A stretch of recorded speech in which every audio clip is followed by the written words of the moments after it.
Hello, everybody. What's up, y'all? What's going on, everybody? This is Maggie T with the Atlanta Falcons Nation. Look, we on time today, people, because tonight's episode is finna be epic.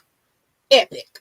Because here we go. That's right, Nathan, Anthony, Blitz, 818. We ready. And DJ, appreciate already with the super sticker of $1.99. But before I run my mouth, who is this guy right next to me? To my whatever side this is. I can't tell my directions. Who is this person here? I don't recognize this guy. Who is it? Well, ladies and gentlemen. This is hold on, let me do it right. I am Kstlyz, the sixth man, and I'm having a good day. All right, Kstlyz. You're not just Kstlyz, you're Kstlyz. Okay, Styles. So I'm excited to have you on today, Kstlyz. And your collar looks wonderful, by the way. It's so wonderful. Just pop your collar just a little bit. Hold on, wait a minute. Make sure it don't tear off. Oh, okay. Oh. You know what? You need to fix your collar. I'm sorry, sir. That's not professional for us. I'm sorry. Could you fix your collar? And this fool down here at the bottom. Who is this person sitting like an old lady rocking in his chair? Who is that man underneath me? It's the great one. The one, the only, Mike! What's up, Matt? Mike, what's up, everybody? Look, we kicking it crazy tonight, y'all. This is madness, Friday night madness. Look, it's been a while since we had a hot topic to talk about because we finna go in on this one. But before we get into it, let's housekeep and let's go ahead and get into some news and updates. I'm going to give you some news topics. Then we're going to get into the main topic because that's going to probably take over the entire show. But before we get into that, let's give some shout outs to our chat. I see Devin. What's up? What's wrong with Mike? He looked like he in the back of the class sleep. Hey, everybody. Duntavius White. Look, everybody right now, stop what you are doing. We want this to be the most anticipated viewed show. Share this stream if you're on YouTube, if you're on Facebook, if you're on Twitter watching this, if you're on Twitch. Please come on over to YouTube, AFN right now. Bring your chat over to AFN. We need to have that popping off right now. So AFN, bring your chat on AFN where we can get the activity. We want everybody watching this episode tonight. So share it, people. Hey, y'all. Hey, Teacher Red. Hey, Mr. Motivator, my favorite person. You're so special. Nathan again. We have someone from Twitch. Hey, Media 85. How you doing? Somebody's a nerd. Are we all nerds on this cast? ATM, what's up, big boy? How you doing? How you gonna call yourself the great one and do a Randy Orton pose? That don't go together. I know what the hell I want to do. This my fantasy. Mike. That was very terrible of you. That's very deep. That's very D-list of you. Wow, D. You're a D-list podcast. I'm sorry, Mike. You're a D-list podcast, and that's just not good enough for us. Get your facts right, sir. All right. Now let's go, people. All right. Let's go ahead into what we're here about. We're going to talk about some news and updates. What we're going to do, the concept now is at the beginning of the show, you're going to get all the news and updates. So always tune in at the beginning. And then, of course, we'll go into the episode. But just letting y'all know, I spelled it all wrong, y'all. Whatever. Trial and error, people. You know how it goes. Open practice is set for Saturday, August 7th. $5 tickets. Proceeds go to Emory Healthcare. AFN got our tickets already. So we're going to be in the building at open practice, people. So y'all better get ready. Let's do it. Let's just get going. Let's get together. As far as that too, they also have training camp, and I'll put the link down for those tickets on the description once we get done with this show. So go back out and look for that description so you can get your tickets too. But after that, we're talking about also training camp.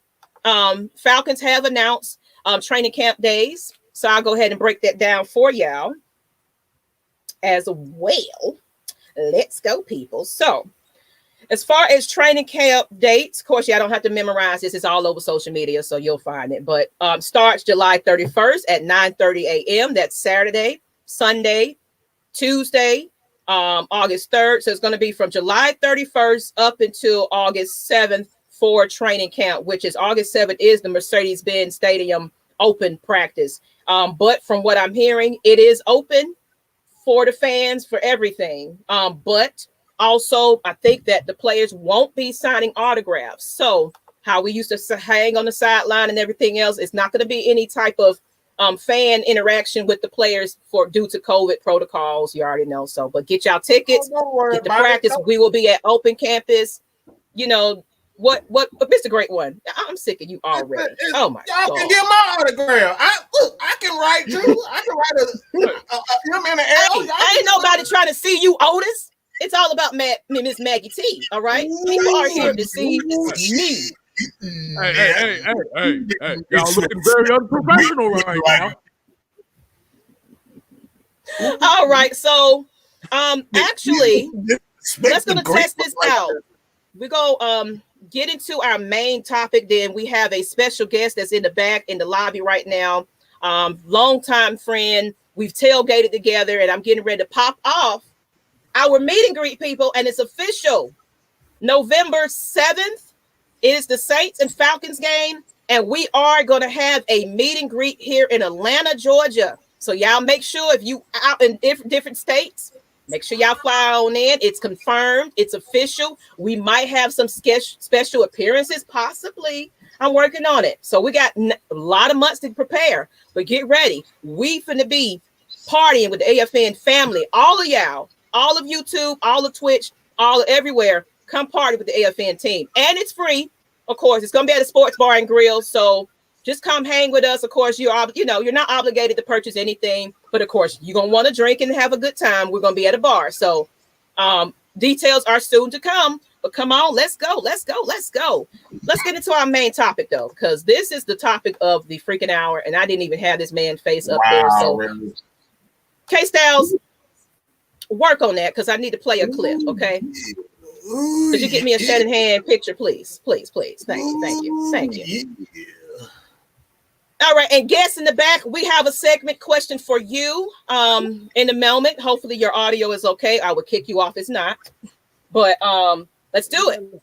Kyle Shanahan admits he should have ran the ball during the Super Bowl. Now, we have a clip, so I'm going to wait on KSTYLZ picture. You got one yet? Hey, little Falcon. Falcon fan. Yeah. This one got me distracted already. So, where is Mama? Where is Mama? Where's your Mama? Lord have mercy. You know how she is. When I get online, she wants to get online. So, you know how that That's so funny. Well, that's Mrs. Little Lady KSTYLZ and my twin sister, his wife KSTYLZ. You know, hey. But let's go. All right. What y'all think? We'll start it off with the baby and father. What are your opinions on this whole thing? Let's go ahead. You got your picture up, KSTYLZ. We'll play the clip, then we'll get into your opinion. Oh man. He's basically saying what we've been saying for the longest. Oh, you didn't put a picture up. I'll do it. I ain't got. Hey, I thought you had the picture up. I'll let you go. No, I was asking. Go ahead. Finish. I'll finish it up. Exactly. Okay, so we're gonna get to the point. Kyle Shanahan, you fucking moron. We've been knew that. Whoa! It's like no shit, Sherlock. Whoa. No shit. Excuse my language, people. I'm sorry. Yeah, I don't have the collar shirt on, so I'm back to regular. So, motherfucker, we've been new. I had to go back and watch the Super Bowl my damn self, and basically, is what you said. And this dude he literally said, we actually ran the ball more in the second half than the first half. I said, where? What the hell are you talking about? I think he was trying to lessen the blow of what he just admitted to. I think that's what it was, because we all watched that game. And sir, all right. Is that hold on? But like I said, I got a picture. So let me see. Is it on here? Yeah. So this basically what we looking like here. We like, so we been knew that. Yes. So what you got, Mike? And then I'll get into this clip. I'm pulling it up in a minute. No, just You'll wait till the clip plays. Yeah, I'll wait because I want them to hear the clip. I want them to hear. All right, let me know if you can hear it because I'm doing it from. Oh shit. Okay. Hopefully y'all can hear it pretty well. I'm on my earpiece, so here we go. Oh, cut it up. Throwing in too much in the Super Bowl with the Falcons. Can y'all hear that? But we ran it more good? in the first half. We ran it more in the second half than we did the first half. It was about not having the ball. But I will say, I sat there so long and watched Tom Brady just pick us apart, 34, 36, or whatever he did. And I remember saying, if we get this ball back, I'm not waiting. We got to go. And we hit this big Julio caught that huge play where it was just like, oh my God, Julio is unstoppable. And we ran the ball, and it got to 2nd and 10. The last time I was down there, it was 2nd and 10. I ran the ball, and they stuffed us and got us to 3rd and 11. Yet we also had a holding call on it, and it knocked us back out of field goal range. So we threw it to Julio. He caught that. I ran it the next play, got to 2nd and 10, and I was like, I'm going right to Julio. And I called a play to totally go to Julio. Right when we snapped it, the coverage took it away. Everyone talks about this. That's like the 1 minute clip. It's a little longer than that. Y'all can hear clearly. Perfect. Yeah. I hope y'all did hear that. Give me a thumbs up, red and black, if y'all heard it clearly. Okay. And the clip is on AFN. If y'all want to find it on Instagram, Twitter, it's all over. The clip is on there if y'all want to go back and replay it. Okay. So find us on Twitter and AFN Instagram. Go ahead, Mike. What you got to say about this? Oh my, that face looked like I fucked up. I'm gonna say this. I originally had something else to say, but I think this is more important.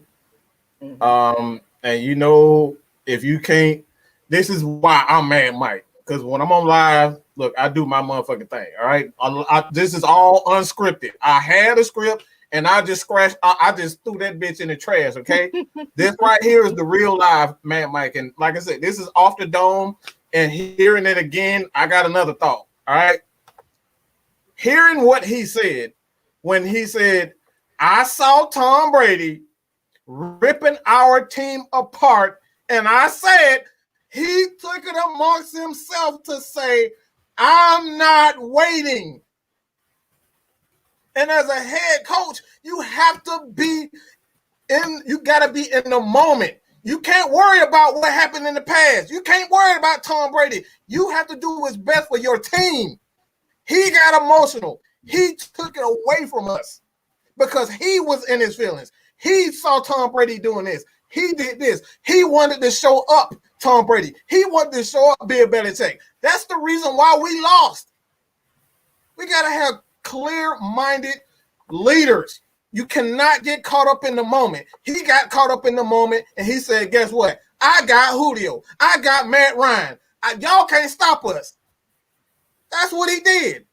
So when it all comes down to it, nothing we did on the offensive side of the ball. I'm talking about on the offensive side of the ball, all right? They did nothing wrong. From the player, even from the head coach. This is 1000% Kyle Shanahan's fault because he got caught up in the moment. So if he was that emotional watching Tom Brady, and you got to do the right thing. This is what AFN, our philosophy, it don't matter. This is why I even have a publicist, because sometimes man might just go off of his feelings, and I want to cuss everybody up. I want to cuss everybody out. I want to fight people. That's what I want to do. But guess what? When you got a family, you got a team that counts on you, and they're looking for you and that leadership. Sometimes you got to do what's best for the team. He did not do what's best for the team. He put Matt Ryan in a position where he had to be the hero, or he was going to be the reason why we lost. And he is the reason why we lost, because of Kyle Shanahan did not take responsibility. His ego got the best of him. And that, like I said, that based on what he said, I saw Tom Brady running it up on us, and I said, I'm not going to wait. If he would have just been conservative in that situation, ran the damn ball, where that picture at? We would be looking at championships. We would be looking at championships. All right. Now that the baby is out the room, run the damn ball. That's the word we've been speaking and preaching for this entire, from last season up until now.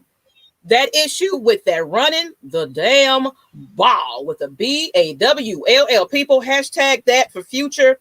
Let's get this a key term because somebody stole ours. So now it's ball with BAWLL. Remember that every time y'all post, if we see that hashtag and check it, you might get a shout out. So run the damn ball is our hashtag wherever you are on social media. We will definitely appreciate you. So I must give my opinion about it. You see this face? It's one of those. Kyle Shanahan, you knew exactly what you were doing when you lost the playbook right before the game. Mysteriously, it disappeared. And here it is now after somebody stole it and took our plays or paid you off for it. Then you magically just decided, I'm not even to be a part of this Falcons team. I'm with them now. No, you sold us out. That's how I officially feel. Because with that statement he made about, I should have ran the ball a lot more. You didn't care about this game. You knew that you had a job lined up and you was ready to go. So guess what? You shitted on them Falcons. Excuse my language, people, but that's just how I feel. You robbed us of the very thing that we have been praying. Some people died hoping for some type of championship before they croaked. You know what I'm saying? I want to be able to say to my grandkids, yes, I remember when I was there for the Super Bowl. You know, we ain't got none of that. But we still hoping and waiting and moving coaches and got rid of a huge player that he just don't feel like we are good enough. You know what I'm saying? So we got identity issues and I'm sick of it. But Shanahan, you put your nail in your own coffin by saying how you screwed up your own Super Bowl. And that's just how I feel about things. Mike, what you got? Your face look a little crazy. Whoa. Read that, KSTYLZ. Read that. Please read that. Do you have common sense? He didn't have an authority on that play, probably didn't have an audible, and Matt is not the player to listen to his coach who had been doing good then bad. Then you also have to remember in that fourth quarter, the headsets went out. Do y'all remember that too? Mm-hmm. Yeah, a whole lot of stuff. But I'm gonna give y'all my real personal opinion on this shit. Why are we damn surprised? This is Bill Belichick's fucking protege. Mm-hmm. Like, bruh, if you look at that second half closely, you already knew the clock was your damn friend. That's all you had to do. They said all you had to do was use the clock. And the problem is he did the Shanahan thing and got too damn cocky, and it cost the damn team the game. I like what Tony Wright had to say. With that statement about watching Brady, Shanahan put his ego ahead of the success of the team. It was definitely ego. He was too busy watching another grown man on another team. Exactly. What about the team that you got that you coaching, sir? Exactly. Yeah. He wanted to show them up. That's right, Pamela. I smell a rat. I do too. I feel like it was too coincidental that you lost that playbook. All of a sudden now you coming out, I should have ran the ball. He knew he should have ran the damn ball. But he is too egotistical where he worried about, I got a head coaching job lined up. I ain't worried about this little petty little thing I got over here. I'm going to go ahead and move on and get them a Super Bowl. But guess what? You failed again. You did the damn same thing. So guess what? It's you, Shanahan.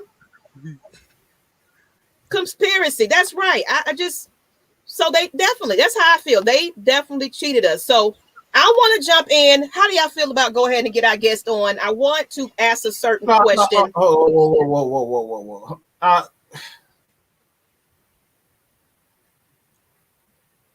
I'm gonna say this. Mm-hmm.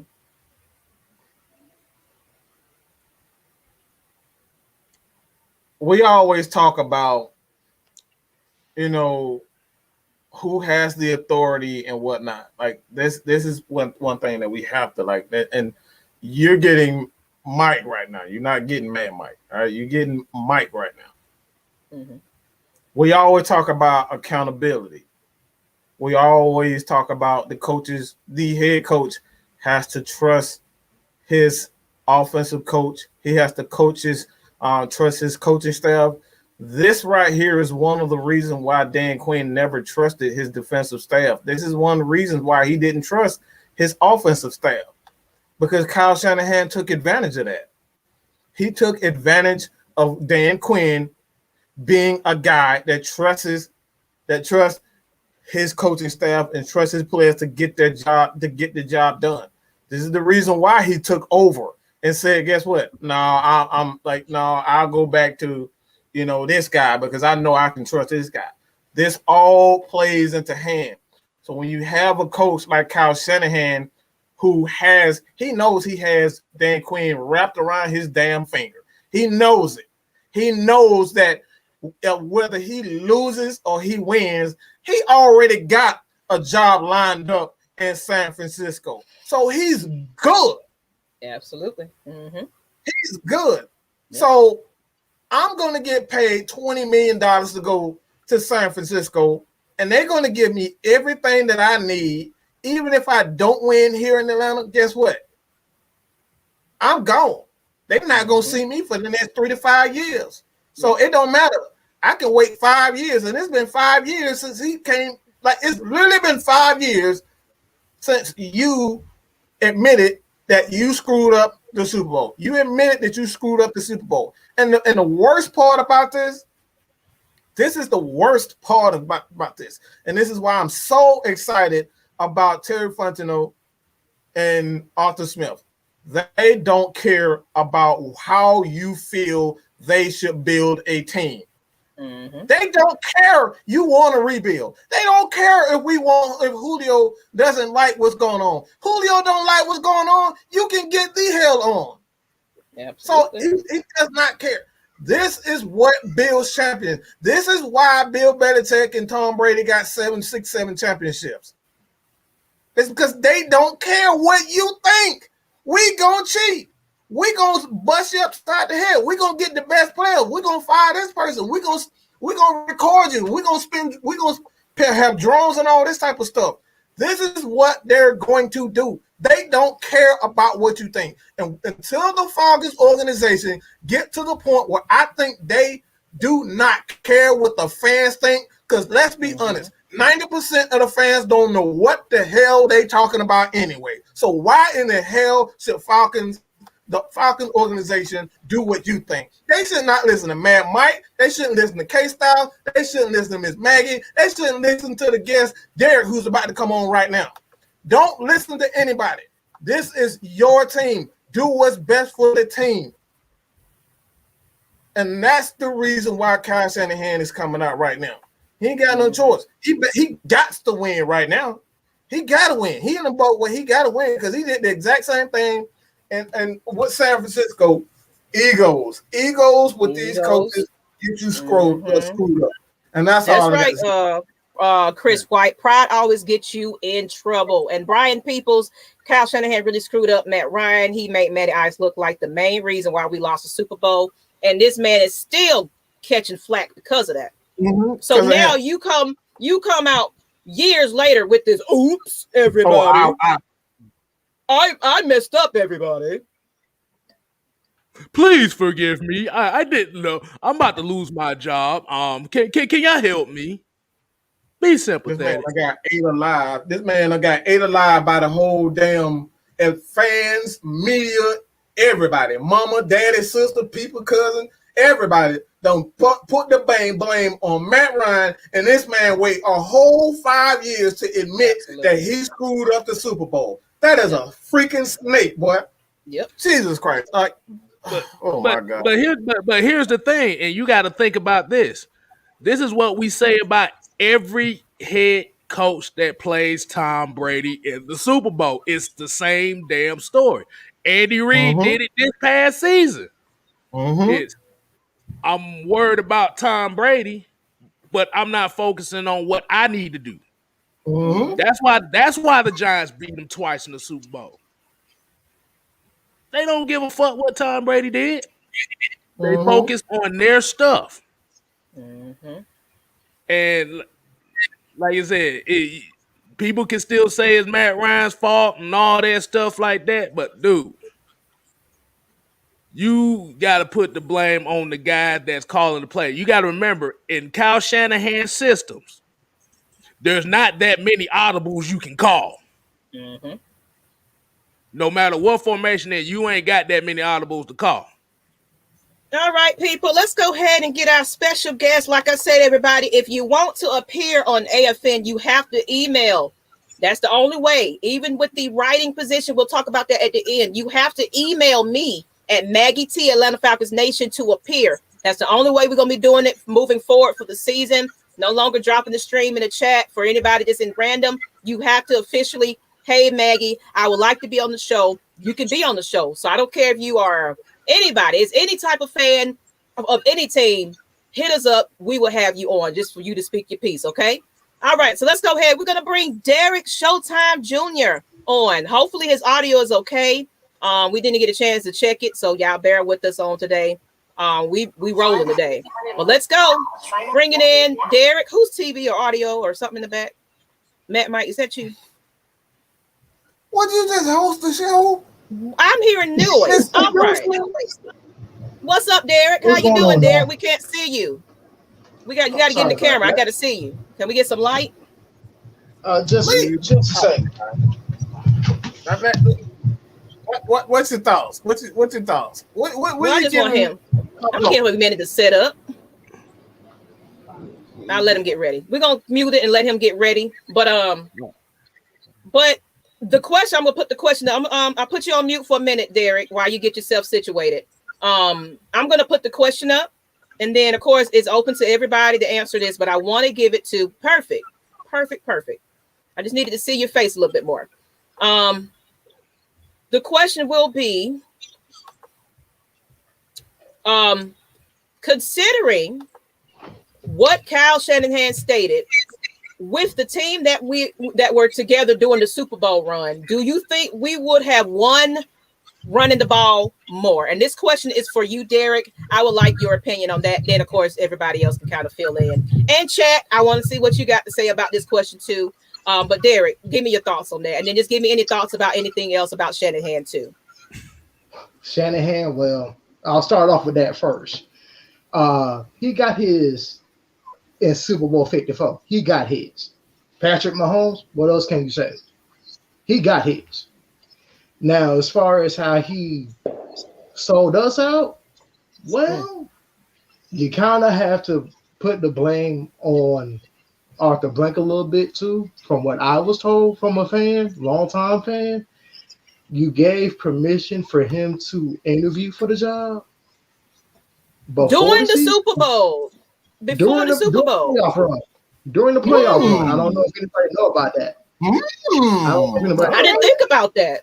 I did not think about that. When you're a playoff team, you do give your staff opportunity to go get coaching jobs elsewhere. Business don't stop. So, I mean, if you approve of that, the team already know you going. I mean, come on now. Can I add something to that, Derek? I'm glad you brought that up, because let's look at the situation. I know this is a Hawks situation here, but look how they handled the Nate McMillan situation. We knew that we wanted to make him head coach permanently, but guess what? Yep. We waited till we even like, I'm gonna have a video coming out soon about what that conversation about that interview. I watched the entire hour of Nate McMillan's speech. But he basically said we were focused on the game. We weren't even worried about John Collins' contract at the moment. You know what I'm saying? We're focusing on the game right there. We're focusing on winning. So the fact that the Falcons entertained that stuff right before we was in that position where we was at, this shows that they wasn't being tactful at this point. It was too much distraction. He lost that playbook and everything. Mm-hmm. Yeah, this wasn't before the Super Bowl. This was literally before the divisional game. So I don't even remember how that started. Dang. The divisional game. So how it works is, if you're a playoff team and you get a first round bye, you get 2 weeks. Now they don't do it anymore because of the extra week, and they gave of course one playoff bye per conference. But of course, I'm speaking toward previous seasons. So if you're a top 2 seed, you get 2 weeks off. That 2 weeks, teams who are eliminated from playoff contention can interview other people on other team staff who are not playing right now. So that's exactly what happened. San Francisco did what they did. Arthur Blank and Falcons gave permission. They signed it, and he didn't look for any place else. He knew that he was leaving, and that was the only interview that he took. Now, I'm to answer the question that I asked earlier. Now, with the team, if we ran the ball a little bit more, do you think we had a chance at winning that Super Bowl? If we adjusted the plays like that, do you think we had a chance with the team, that team at that time? Do you think we would have got it through? Go ahead. I really think we would have had a better shot if it was somebody else. If it was somebody else on that field that day, case closed. What mean by somebody else? Meaning the players? No, the Falcons players, or who do you mean by somebody else? Calling the opponent. So if it's Jacksonville, if it was Jacksonville, and all you had to worry about was stopping that defense, Jacksonville, we could dealing with Blake Bortles and Leonard Fournette. We could have smashed the brakes off of them. They don't know what they're doing. That's their first winning season since beating John Elway in a playoff game. I mean, that's Kstlyz. Let me ask you, and let me let Kstlyz fill in, and then Mike, if you want to fill in too. What do y'all think with that team of the Super Bowl year? If we would have ran the ball a lot more, do you think that we would have won that Super Bowl based on how it was going before the whole 28-3 flip up? Or whatever it was, whatever we said, whatever it was. I'm so sick of hearing about it. Yeah. 28-3. So what you think, Kstlyz? Yeah. Because if you have to think about it, when you're up 28-3 like that, the clock is your best friend. Like you said, they had to literally change their whole defensive game plan to stop your run. The thing about people will say is, well, they stat 9 in the box, so you couldn't run. Fuck that. I'm gonna keep running. If running got me to 28-3, I'm gonna keep on going, and I'm gonna run the clock. Don't change nothing that's working. Just adjust a little. There was also some injuries that happened, which a lot of folk probably don't even realize. We lost Tico to an ankle injury. Right. We were bad, and we also lost Freeman to a concussion from what. That's right. So truly, we really didn't have running game depth like we should have. We kind of just ran into the entire season, and then of course that key block where Freeman gave up a sack, obviously bad miscommunication on his part, so he got to take ownership of that. So yeah, what you think, Mike? Same question. No, I don't think that's the reason why we would have ran the ball, we would have won. Obviously, that's not it. It's a team game. That's the same thing as saying, if Matt Ryan would have threw the ball out of bounds, we would have had another chance to do something. I don't want to blame one particular side of the ball. Not to say that Kyle Shanahan was the sole reason why we did it. It still comes down to a team game. The reason why I say it does, like, it would have given us a better chance to win the game, obviously, running the ball more, but we still had several opportunities on the defensive side of the ball. Well, we talk about this all the time. We remember the crazy catch by Edelman. All Keanu Neal had to do was just take a penalty right there and grab his damn leg or something. You know what I'm saying? Hit him. He could have, like, somebody in those three. It was three guys around him. He still catch the ball. Nobody even thinks to even hit him. All right, that's one. Was Neal. Two. It was Neal. It was Alford, and I believe it was somebody. I forgot who else it was, but Ricardo Allen. It was Ricardo Allen. All right, but this is two. This is two. That's just one scenario. We're talking about another scenario, and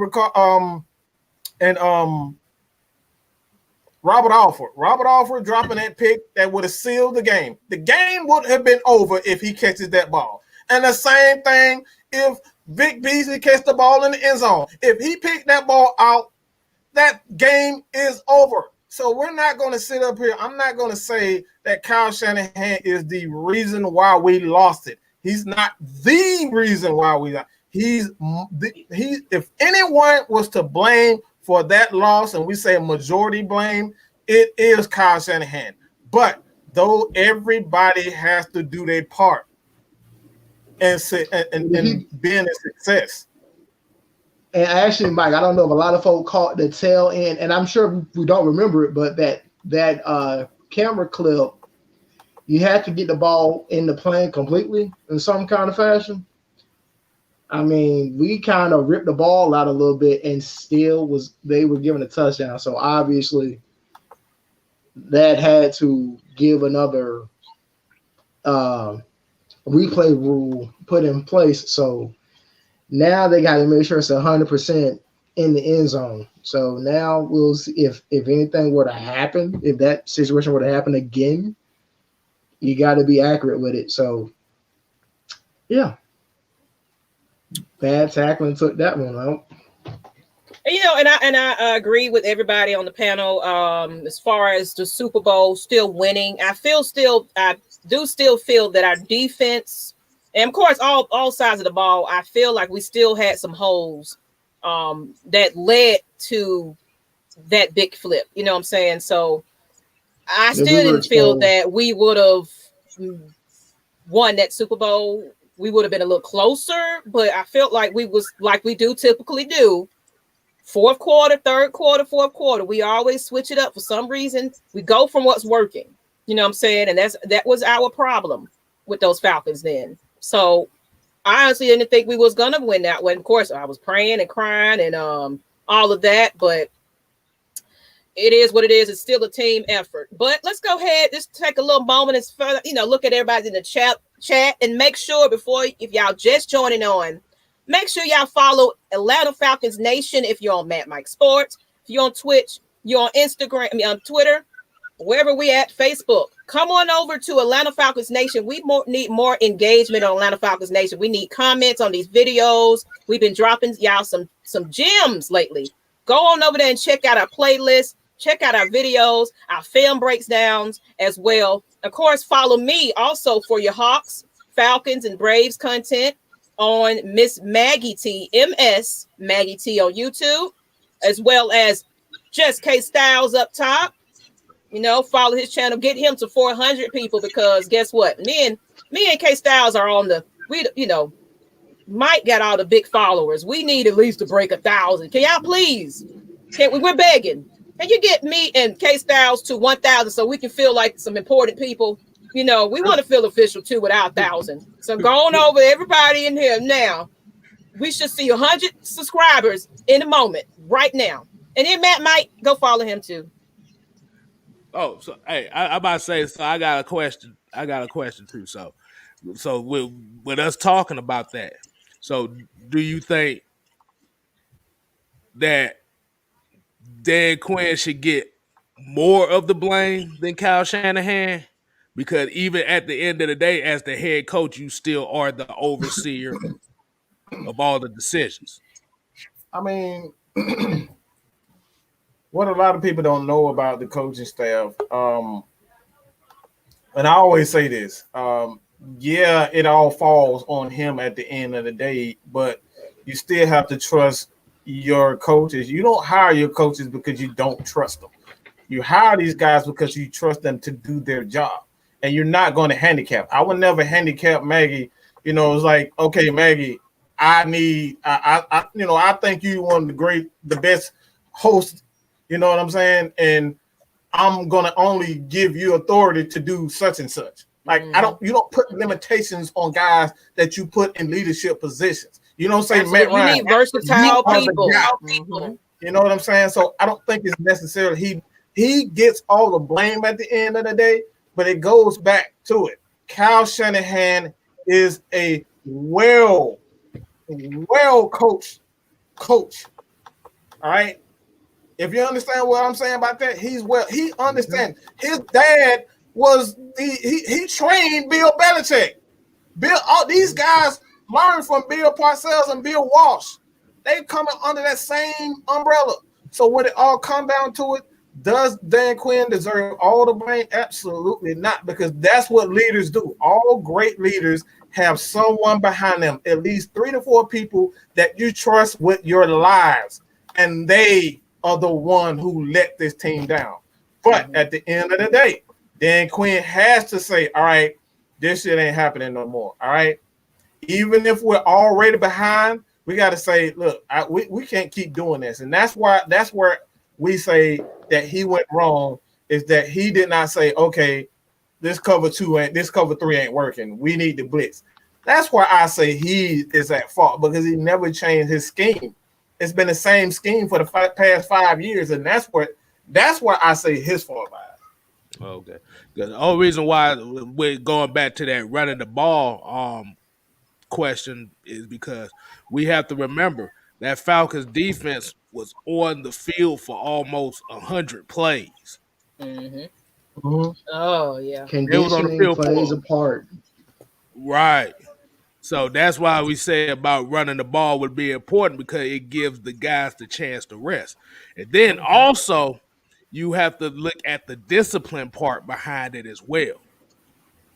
Because remember, Jay Matthews got hit with a couple of them holding calls in that fourth quarter that cost them drives. Why do you think that? Why do you think that though, Kstlyz? Like I said, that's just like what we say, Mike, the small integral details. Mm-hmm. But look, listen to what you just said. Listen, hold on, wait for a second. Listen to what you said. Running the ball. We were running the ball. All right. Right. He's making offensive linemen, when they get tired, what do they typically do? Hold. Actually, there's something that I wanted to. That's it, bro. If I could, there is something I thought about. Mm-hmm. You ever thought about the fact that we scored so quick 3 times? We scored so quick.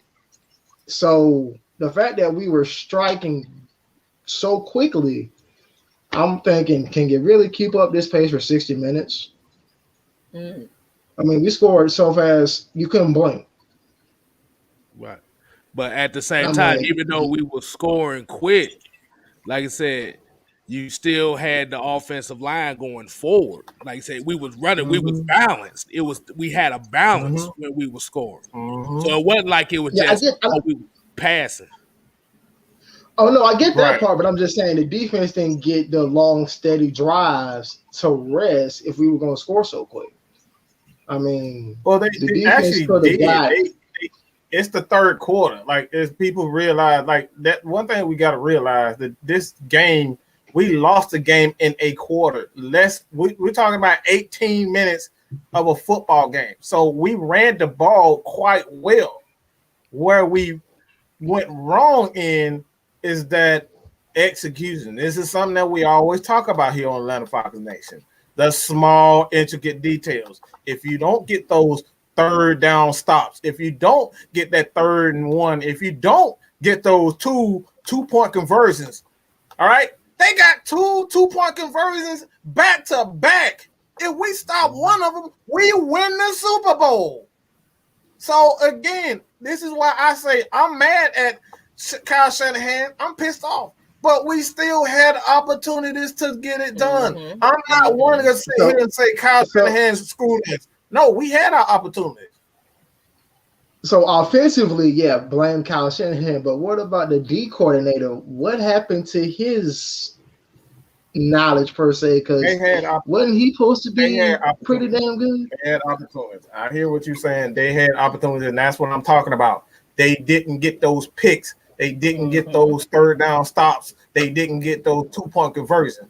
If you stop those two-point conversions, we win the damn Super Bowl. So I'm not going to hear and say, oh, Kyle Shanahan cost up the Super Bowl. Yes, I truly believe that he conspired to fuck us over. Because when you look at all the details and like, look how like not even 2 weeks passed and this dude is in Indianapolis with Bill Belichick smiling and talking about, you know, what you should have did, what you did wrong, and then the next thing you know, him getting a second round pick for the quarterback. Like hell yeah, we know what you screwed us over.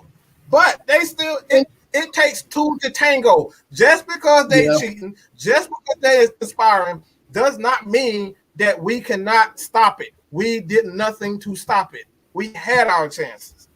And let's stop with the excuses. Y'all always say, go ahead, KSTYLZ, my bad. I'm sorry, man. I apologize. Look, I understand. Because like I said, you also have to remember the defensive plays that we didn't take. The 3rd and 8 that Jalen Collins was getting beat on. He was getting beat on out routes by Julian Edelman, where he had possession and failed. Then you also had to look at James White has the Super Bowl record for most receptions by a player. When when your opposing running back catching 15 passes, averaging almost 9 yards a catch, that's to tell you something that your defense is not being aggressive anymore. Because remember, he didn't really get all his catches until the second half because the first half they were trying to run blunt force trauma on us, and we knocked the ball out of his hand twice. Yep.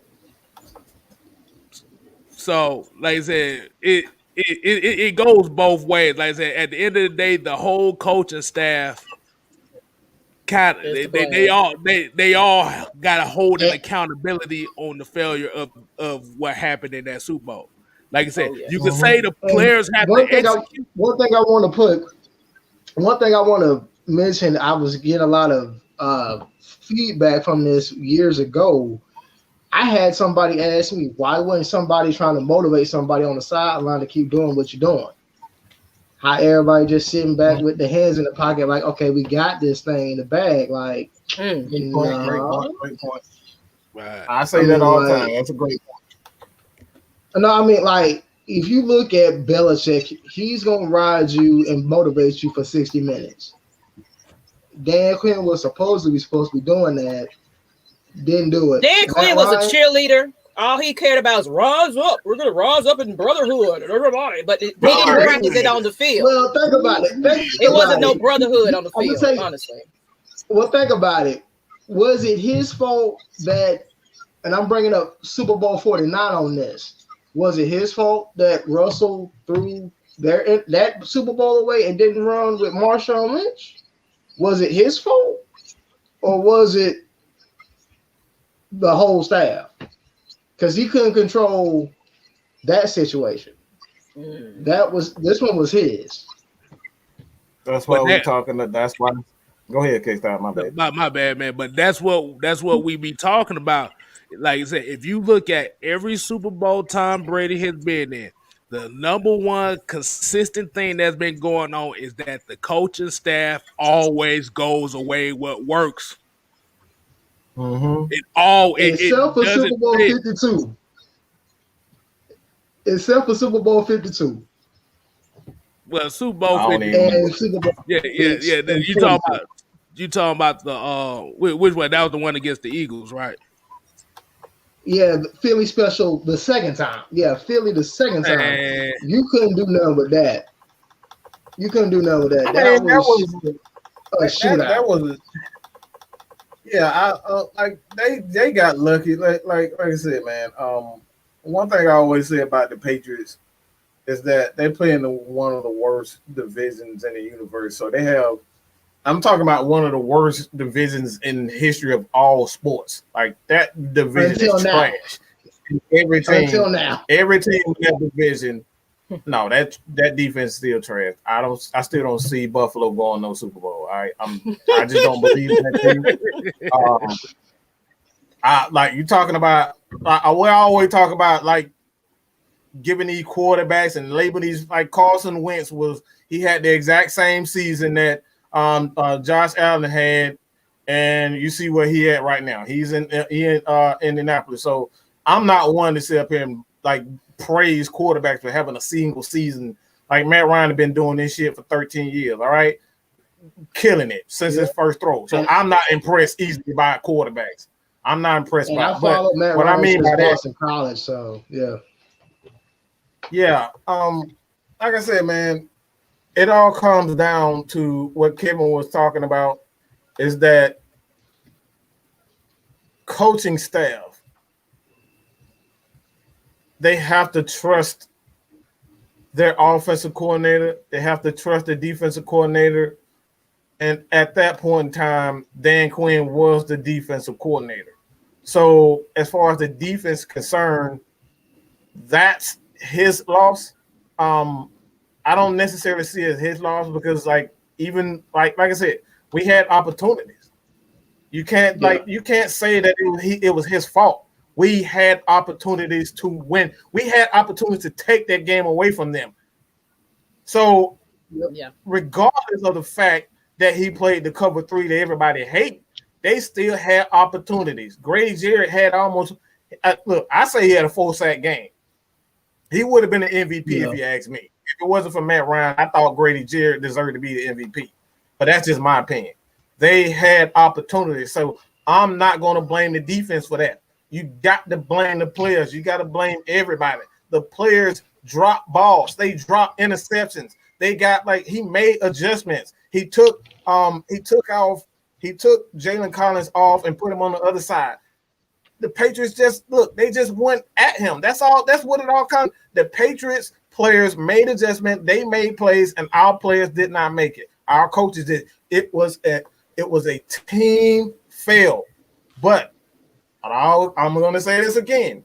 If we had to point the finger at one particular player or person, it goes all on Kyle Shanahan because he can increase our likelihood. It was like a 91% chance of winning the game if we just run the damn ball out. And that's it. Just run the ball. You increases our chance of winning. They had like 2 Las Vegas. Bro, I just pulled something up. Remember, in that game, Tom Brady threw the ball 62 times. And see,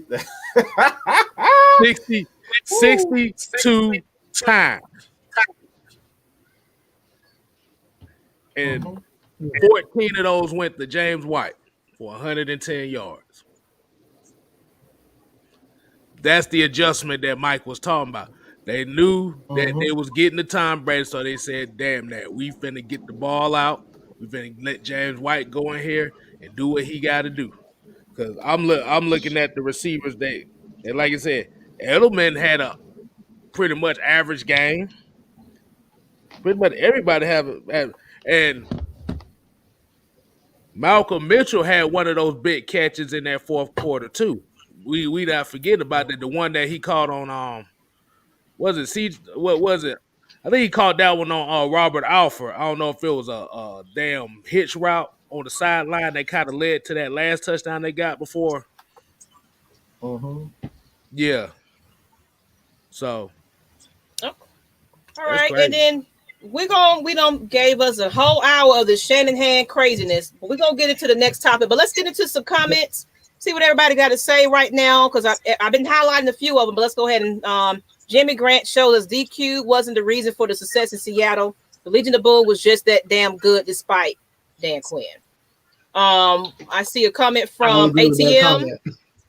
Mohamed Sanu was pumping up in the sidelines, but then Taylor Gabriel said it's Tom Brady, though. Go back and watch the Super Bowl mic'd up video.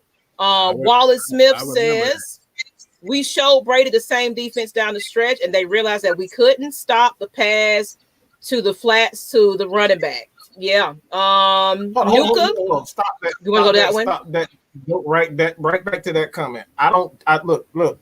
You're going to see the same, and nothing in the NFL. We keep saying this over and over and over. Nothing in the NFL is different. They're going to see that. All right.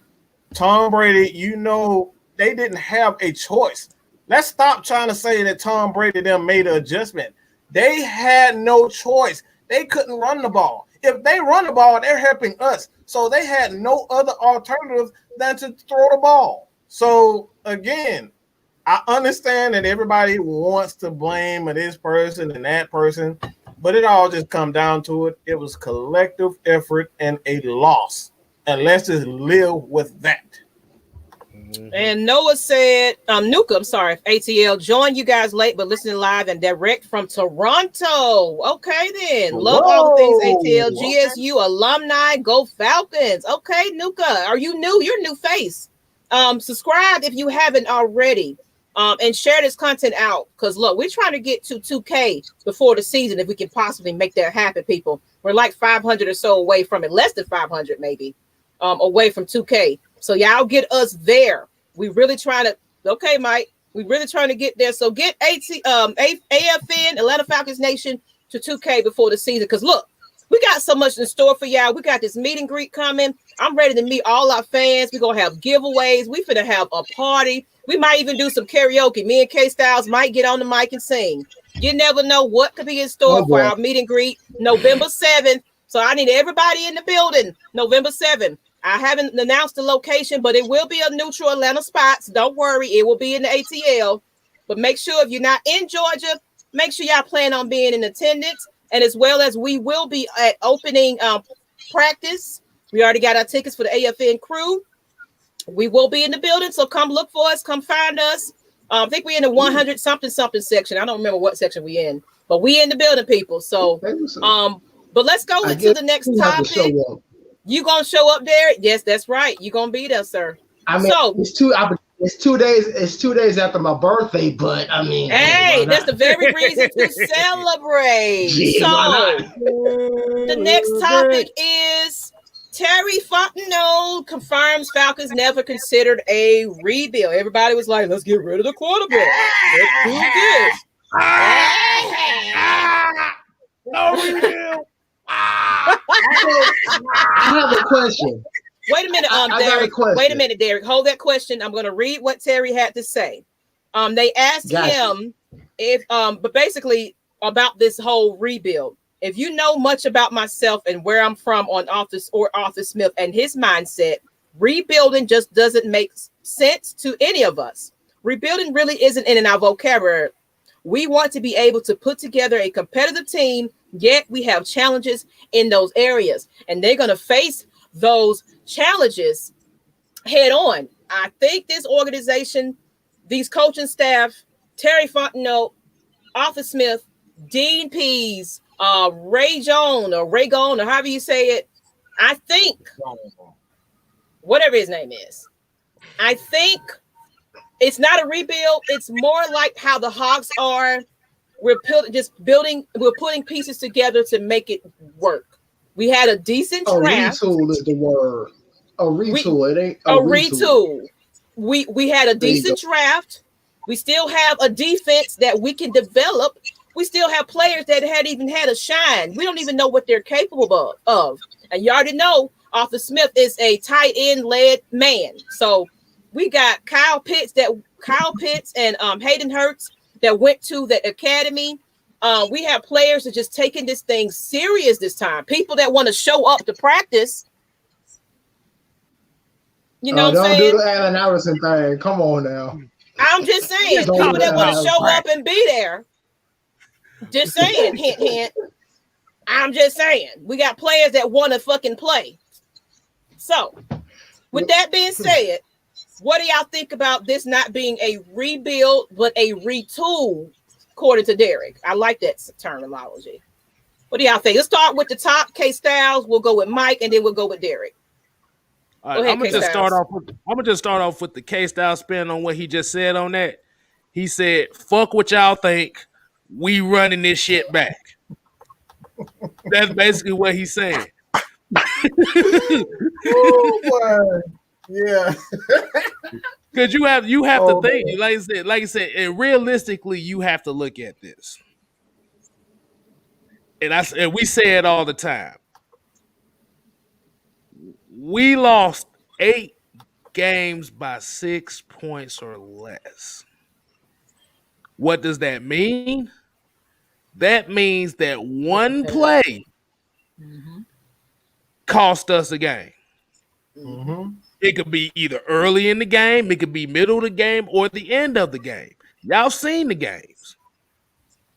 And the thing about it is we do have the players that can actually make some noise. At the end of the day, yeah, hey, I like that cup. I got one just I'm like gonna it. promote it. Y'all gonna understand why I keep doing this. This is something that we're gonna have for sale soon. I'll promote it at the end, but I'm just letting y'all see the cup, the decor of it. We can get a lot of these printed off and get y'all signature cups. We have other prints too. So I'm gonna promote it and where you can get it from soon. Okay. So stay on notice. But go ahead, K Styles. I'm going to use an example here. And this is going to be for all my gaming nerds here. It's like you wanting to get a PS5, but they still making PlayStation 4 games. Mm-hmm. Like the quality is still good. The only thing you upgrading is something that's minor. Like I said, and I have to say this again, Matt Ryan was not the problem. What did Bill Belichick and Randy Moss say in their interview? Good players cannot overcome bad coaching. Because now you have a situation where, okay, they looking at it like, okay, these guys have lost games when it came down to that one key play. So we know it's a coaching. It ain't like we got, like, you have to realize we were 4-12, but it wasn't like we got blown out in most of the games. See, the problem is that people looking at it and seeing like they thinking, oh, we got blown out because such and such and such. Dude, our point differential on average was less than a point a game. Less than a point a game. 16 games. Less than a point a game. Like, bro, you got the players here. You just have to have the right system. And you have to remember, especially offensively, this team was not built to be a downfield threat throwing team. That was the issue right there. That's why the Falcons offense usually sputtered. With Atlanta offense was good, you had a balance. They brought in a guy that preaches balance, in Arthur Smith. Terry Fontenot is a guy that's used to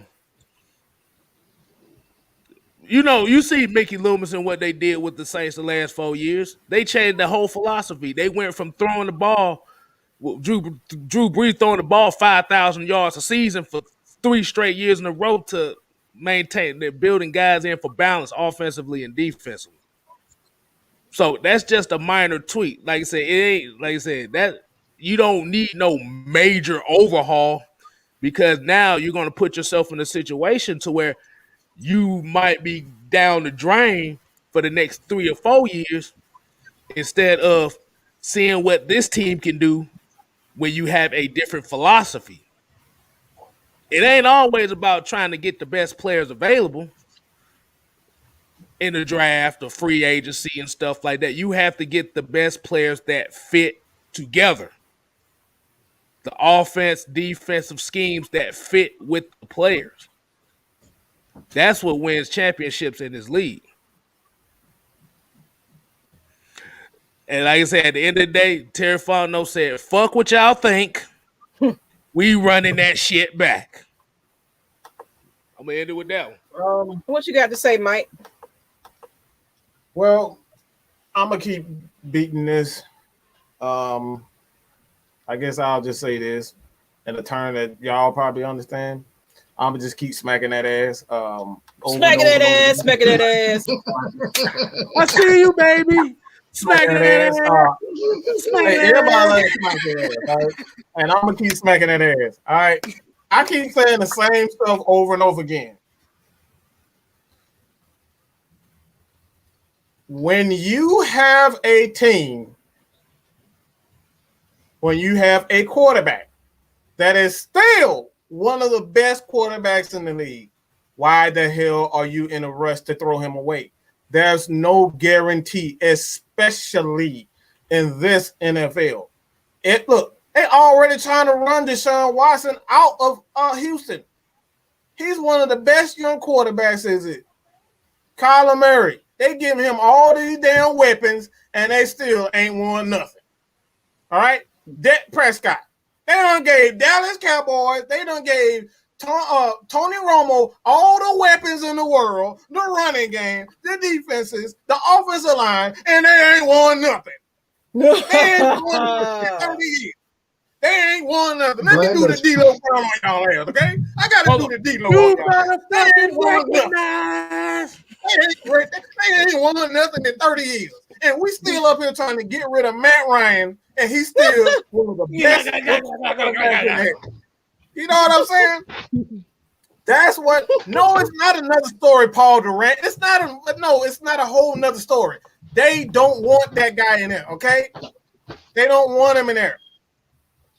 A lot of times what we don't understand behind the scenes is that sometimes teams cater to that one player because they're superstars. This is what we see against the Steelers with Antonio Brown. They ran the whole system because they wanted to satisfy him. That we ran a whole system here in Atlanta because we wanted to satisfy Julio Jones. They ran a whole system in Houston because they want to satisfy Deshaun Watson. And balance, okay? Balance is the way you win games. We've seen this time and time again. Why do you think the Ravens are one of the most boring teams in the universe? They're one of the most boring teams in the universe, but they continuously win. Why? Because they have balance, they have a running game, they have a quality quarterback, and they have a great defense. At the end of the day, okay, you win games by having balance. All right, Tom Brady. And when you talk about why isn't he the all-time touchdown guy, why isn't he the all-time passing guy, he done played 20 years. And why he still ain't the top of almost every quarterback position, it's because he's had quality defenses. All right? Hey, Mike. It takes a team effort. We have a question right here from Sid Falcon. We declined Hurts' fifth-year option. Should we get him back if he has a good year? I don't think so. I would love that, but I don't think so. I think you just draft you already have a guy in Kyle Pitts. Like, let's just be real. Hayden Hurst is going to cost us a lot of money because he's going to have a wonderful year. Like, he's going to have an excellent year. Even if he doesn't have an excellent year, I don't think it's worth bringing him back for the veteran minimum, which is going to be at the very least $5 million. At the very least $5 million for a tight end of his age and his caliber. Like, he's a wonderful guy. So, like, I think that what they should always do, you can always find tight ends in the draft. I mean, like George Kittle, like when he drafted like the fourth round, third round, like you can find tight end the third round. So I don't think you should bring him back. Just draft a tight end in the second, third round, and for half the price of what you're gonna pay for Hayden Hurst. I love Hayden Hurst, but I'm not paying for it. Time to get that money to the defense. Time to get that money to the defense and DPs. All right. What you got on that, Derek, and then Kstlyz? Oh, you know what? I'm sorry, Derek. I put you on mute. My bad. You walked away. I put you on mute. Go ahead. My bad.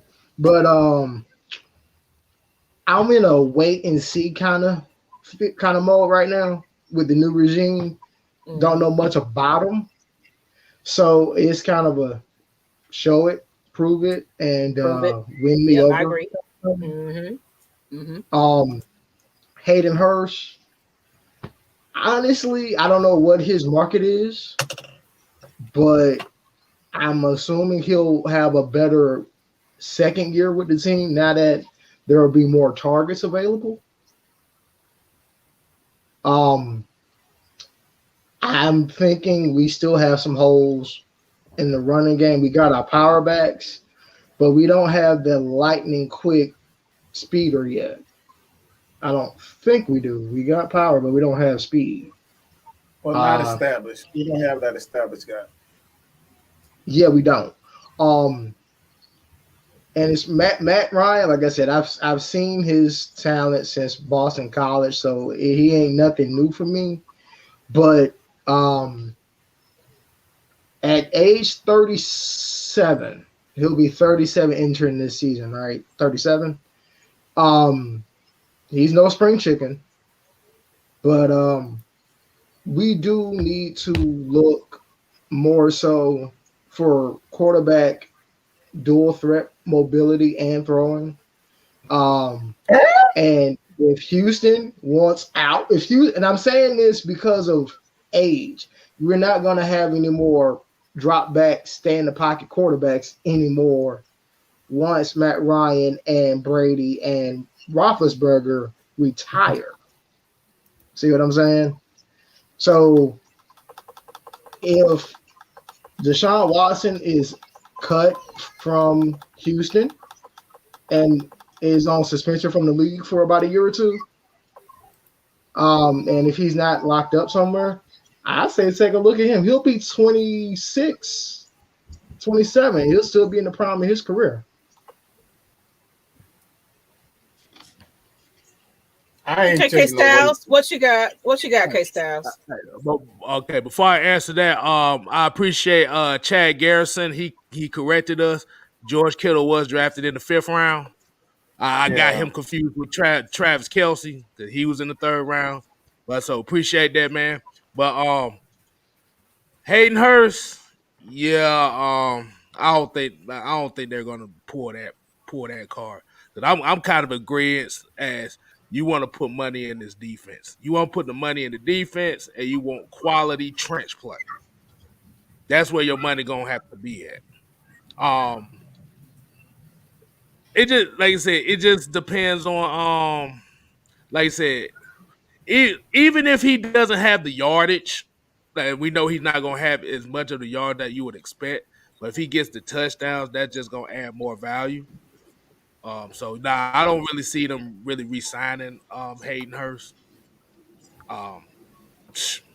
They're gonna build they're gonna build this future around Kyle Pitts and Calvin Ridley. Cause you still gotta have, like I said, and it's all gonna depend on Calvin Ridley too. Cause if Calvin Ridley balls out and get you a 1,500-yard season, they might have to put that money into him that you would have to put into Hayden Hurst. So it's just one of those cases. What we got? Let's see. He's the number 1. Now we got Russell Gage and we got Zacchaeus. He's still on the roster, right? Zacchaeus. Wasn't he hurt last year at some point? Zacchaeus. I can't think of his last name. Forgive me, but so we have our 3 too deep in our slot. So I guess who'll be the person to take the pressure? Hayden's going to be the person to take the pressure off of Kyle Pitts. Who's going to be the standout to take the pressure off of Calvin Ridley? It's probably what I'm wondering now, because we know Alabama is receiver U for the South. I'm going to just call them that because everybody that's in the NFL right now coming from Alabama. Gerald Judy, Riggs and all them. I mean, all that was in Alabama. Enough said. Running backs too. So I mean, I'm wondering who's going to step up and take the pressure off of Calvin Ridley now, so that he don't have to do what Julio did. Well, I can add to that. I feel like, of course, it's going to be a tight end led offense. So that's where the pressure is going to end up going to. We're going to have multiple tight ends that's going to step up to the plate at this point, because that's just what Arthur Smith is all about. So I feel like it's not going to all be on Kyle Pitts. The way that squash them. I'm sorry, you guys. Get it out of my mind. I'm sorry. Arthur Smith. I apologize, people. Arthur Smith, the way he is set up and the way Dean Pease is set up, I feel like everybody is accountable for everyone. Everybody is accountable for self. It's all about competition. So we're not going to always have that one player that we always go to. We're going to use every single talent on that squad, period. Defense, offense, whatever. It ain't just going to be relying on Calvin Ridley. It's going to be other people that's going to step up to the plate. I feel like, of course, we have to wait and see, like you said, Derek. But I feel like we're going to see some people that we haven't seen in the back that's going to make some differences on this offense, on this defense, moving forward. Because guess what? He makes them redo a play if they fuck it up. That's what Arthur Smith is all about. If you mess it up, the entire team is responsible for running your routes because you messed that game up. So guess what? Everybody got to get out there and run routes and sprints and things because you dropped the ball. So it's going to be accountability. It's going to be competition in the positions. So you ain't just going to have one wide receiver that's top. You're going to have other people competing for that spot. You're going to have other tight ends that's going to compete for that spot. You're going to have defensive players tackling and getting their numbers up because it's competition now. It's no more about favoritism. It's about accountability. And that's one thing I like about this new organization. So I'm excited. I'm not saying Super Bowl, but kind of like the Atlanta Hawks. We're going to get into the Atlanta Hawks. We are Don't put that pressure on nobody right now. Exactly. Don't put the pressure on nobody because see, Super Bowl, and I said I can't speak for that. That's an 18-year drought between Super Bowl 33 and 51. Now, a lot of people, and we know you said about the Hawks, y'all. We're going to the finals. Hold up, what we just accomplished for a new regime should be the building blocks to get prime free agents right now. People gonna want to play with Trey. That's a no-brainer. Even though this is a Falcons thing, we got to plug in the Hawks on that one. But no, we're gonna get to the Hawks in a minute. We're gonna get to the Hawks in a minute. But yeah, if you build the right way, and we have a successful winning, just start with a winning season first. Get that first. But the challenge that we're gonna have is one less preseason game, an extra regular season game. So there won't be a 500 record this year. There's going to be a odd even record. So 8 wins will be considered a win, but if you got 9 losses, technically it's a losing season. So we have to adjust to that extra regular season game on schedule. Okay, let me cut you off right there, Derek. I want to get into this. Dwayne Bodie, $10 super chat. He didn't put a comment, but I want to highlight the $10 holla. We ain't got no bail Utah Sports. We'll dance for the super chat. Yeah, super chat. Ripping the grave. Ripping the grave. Don't mind me. I'm just here. Don't mind me. From the front to the back. Ripping the grave. Thank y'all. Look, sometimes I get in my zone, and I might talk some gems. I ain't on the debate thing like these guys. You know, I'm just a news person, but I know a little bit. You know, I know a little bit. I ain't on Mike and KSTYLZ level and Derek, but I know a little bit about my Falcons. So appreciate y'all. You know, because I'm passionate. This has been a long lifetime. I'm a Grady baby. Atlanta Falcons have been in my DNA forever. You know what I'm saying? But let me go ahead and promo for a moment before we get into some more questions. We're going to open it up to the Q&A at this point because we thank y'all for hanging in with us. But go ahead. If you just now tuning in, please go to Atlanta Falcons Nation YouTube. We're trying to get to 2K before the season, people. Can y'all get us there? Go ahead and subscribe, share it to your people. Let everybody know that we are the nation, including our fans, as well as follow me on Miss Maggie T. That is MS Maggie T. I do Hawks, I do Braves, all of that. We have Summer League coming up. We'll get into the Hawks content in a moment. But that's all I got on that. KSTYLZ, go ahead and plug your channel. And then Matt Mike. Hey, like you said, remember, just KSTYLZ. Fuck with me. Like I said, I'm 67 away from 400. We trying to get there now. I'm like I said, help me, help you, help me, help you, help me, help you. You get good content and you help him. Hey, look. I'm about to say, if y'all don't get the reference, I'm referencing AJ Brown to Julio Jones. Just to let y'all know that. Help me, help you, help me. $10. And Matt Mike, go ahead and plug yourself. Fuck, I need to plug even though he don't need no introduction. You know what? Never mind. All y'all 5,000 people, go on over. Everybody that's watching, all 5,000 of you, we need all y'all likes and subscribes. Go on over and get me, Miss Maggie T, and KSTYLZ to 1,000. Y'all can do that for us. Look, we're gonna have plenty of giveaways at this meet and greet. All the donations and proceeds will go back to you guys. So we're gonna have good looking cups and maybe possibly some more merchandise. Stay tuned, people. We got some new announcements coming up for the new season. But look, we're gonna make sure y'all all right. We're gonna have all kinds of fun for that tailgate. November 7th. Please mark that on your calendar. If you're in the A, plan to attend AFN's meet and greet. Don't forget it. And we'll be at open practice August 7th, that Saturday.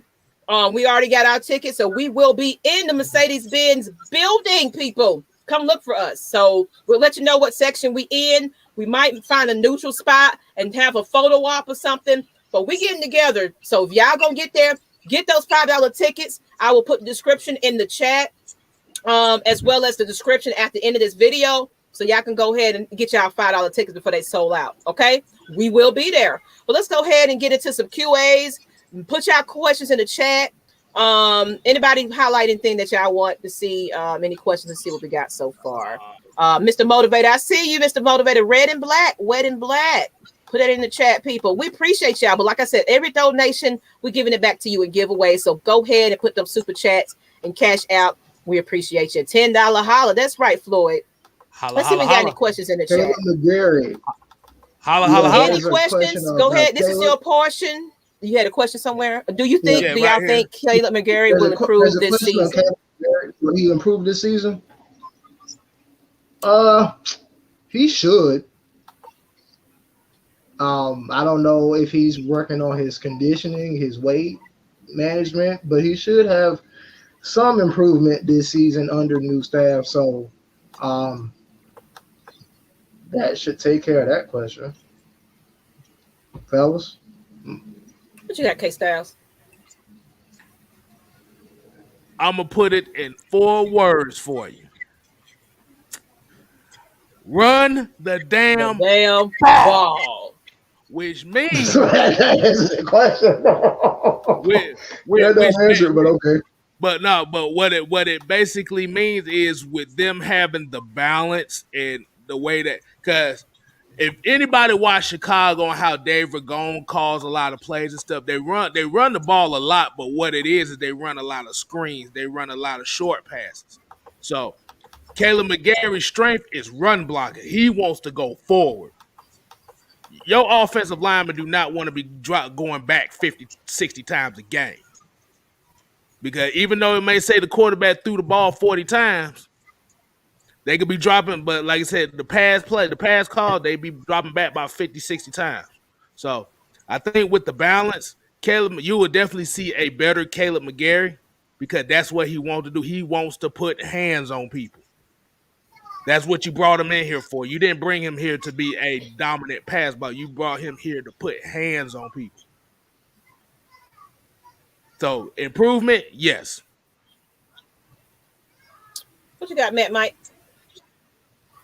Hell yeah. I hear your nephew in the back. What's up, nephew? Nephew. Just hell yeah. Will he improve? Hell yeah. Short and sweet. Okay. And let's get into another question. I had one right here. Do y'all think the Falcons will have a good defense with Dean Pease? And you know what? I'm gonna say something about Dean Pease. We ain't heard nothing about Dean Pease. I've never heard of this man. Did he come out of retirement? Yeah. I've never heard of this guy. Yeah. And he's 70-something years old, right? I don't know how old he is, but he was intrigued by Matt Ryan. He was intrigued by Arthur Smith and Terry, and he wanted to come on. And because he basically, I think from what it was, him and his son were, he was retiring. His son, I think he was coaching, getting ready to coach college football or something like that. But they decided that come on board because he's basically what Dean Pease said in an interview. He was like, he was just kind of bored with it. He was going to retire, but sometimes when it's something that's instilled in you for so long, you're used to that. You're used to the field. You're used to coaching. You're used to. He can't let it go. So he said, what impressed him was, I guess, what they talked about in that meeting, in that interview that got him on.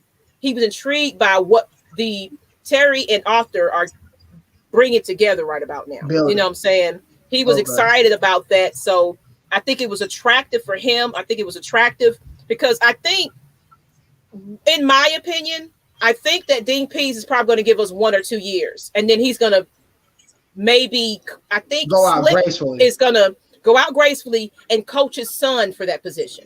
Because his son is coming in to kind of fill in and get, get behind the reins of him. I'm thinking what he's doing is he's trying to coach his son into it. And then he's going to probably truly retire eventually. Hopefully we get a Super Bowl in this run. But I think what it is he just kind of, he missed it and he really wanted it so bad, but he wanted to go to an attractive team if he was going to desire to continue to play. So that's how I feel. That's how I feel. To answer this question from Fred Butts, I'm going to say we'll be more improved, but not great. Yeah. But if we want to be taken seriously, there is one name out there that we could possibly take a look into, and we do need a secondary locker room leader. Mm. There is a name out there, free agent market, you can get for a year or two, and if he's healthy, he still can lock down the whole side of the field. Somebody called Richard Sherman. San Francisco ain't bringing him back. I'm looking at Mike laugh right now just by saying that. Man, my butt itch just thinking about that. Man, hey, he looking for a job, y'all. I'm just being honest. He looking for a job. Why not have somebody be a veteran here for a year or two? If he's healthy, you can still lock down one side of the field. That would help make AJ Terrell more prominent. People won't try him as much because you're going to try to see if,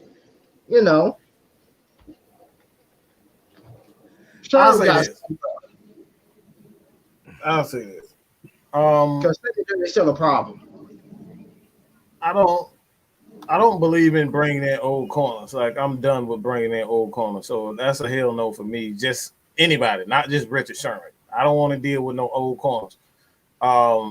Because most of the time they don't complete the season. Like we saw what's the corner from Cincinnati we brought here? Cincinnati. We brought him in and he got injured. You know what I'm saying? Like, I'm just done with all these old ass people. Like, let's just be honest. I'm done with all these old ass people. If you're not a defensive lineman and you know at this point you're a specialist, bringing a Justin Houston just to be the pass rush specialist. I don't want any of these old guys to get a significant amount of snaps. Like, that's nope. I'm done with that, because all you're doing is taking away opportunities for guys like a Isaiah Oliver, Kendall Sheffield.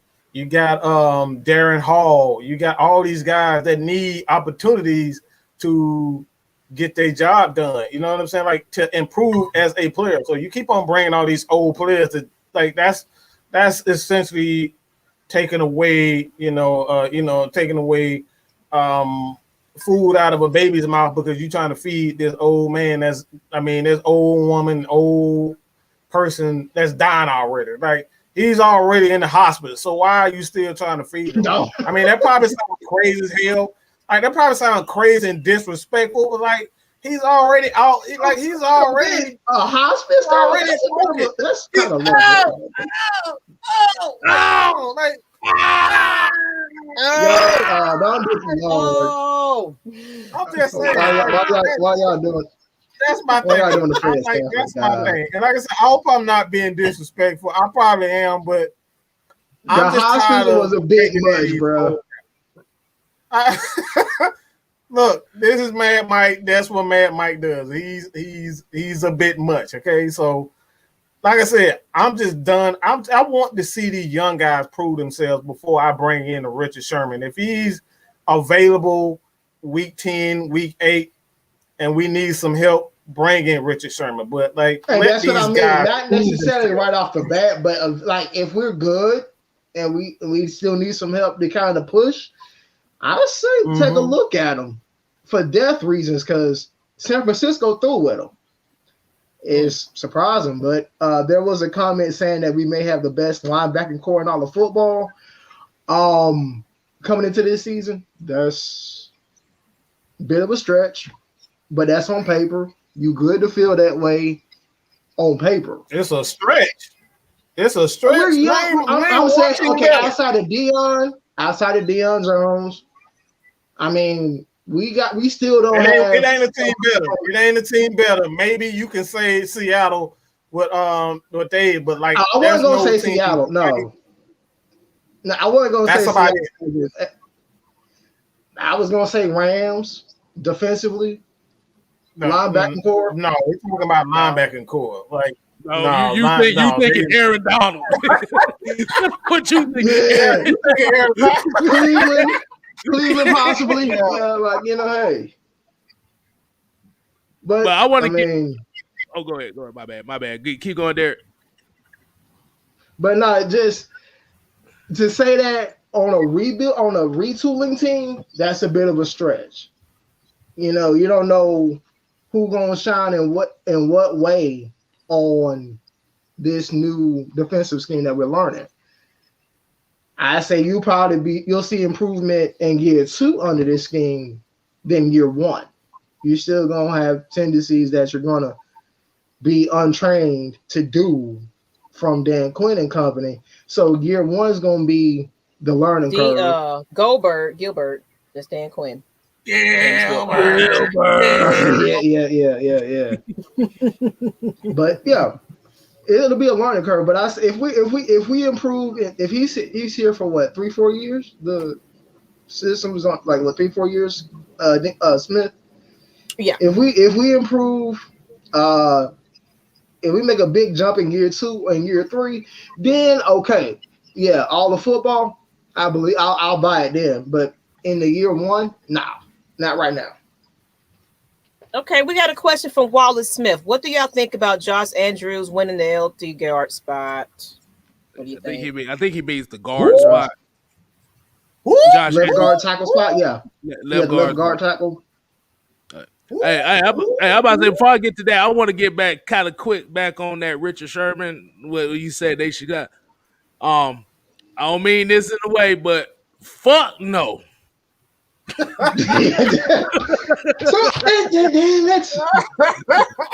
See, the only reason why I say that is your corners are only as good as your pass rush.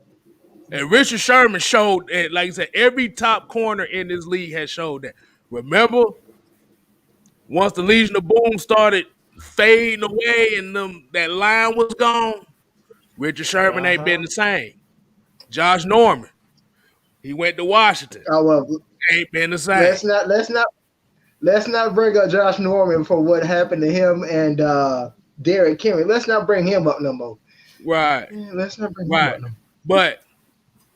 But yeah, like I said, Richard Sherman. No, I'm about to say I might as well go to the Krispy Kreme up the street with the red light on before I get that. But Josh Andrews winning the left guard spot.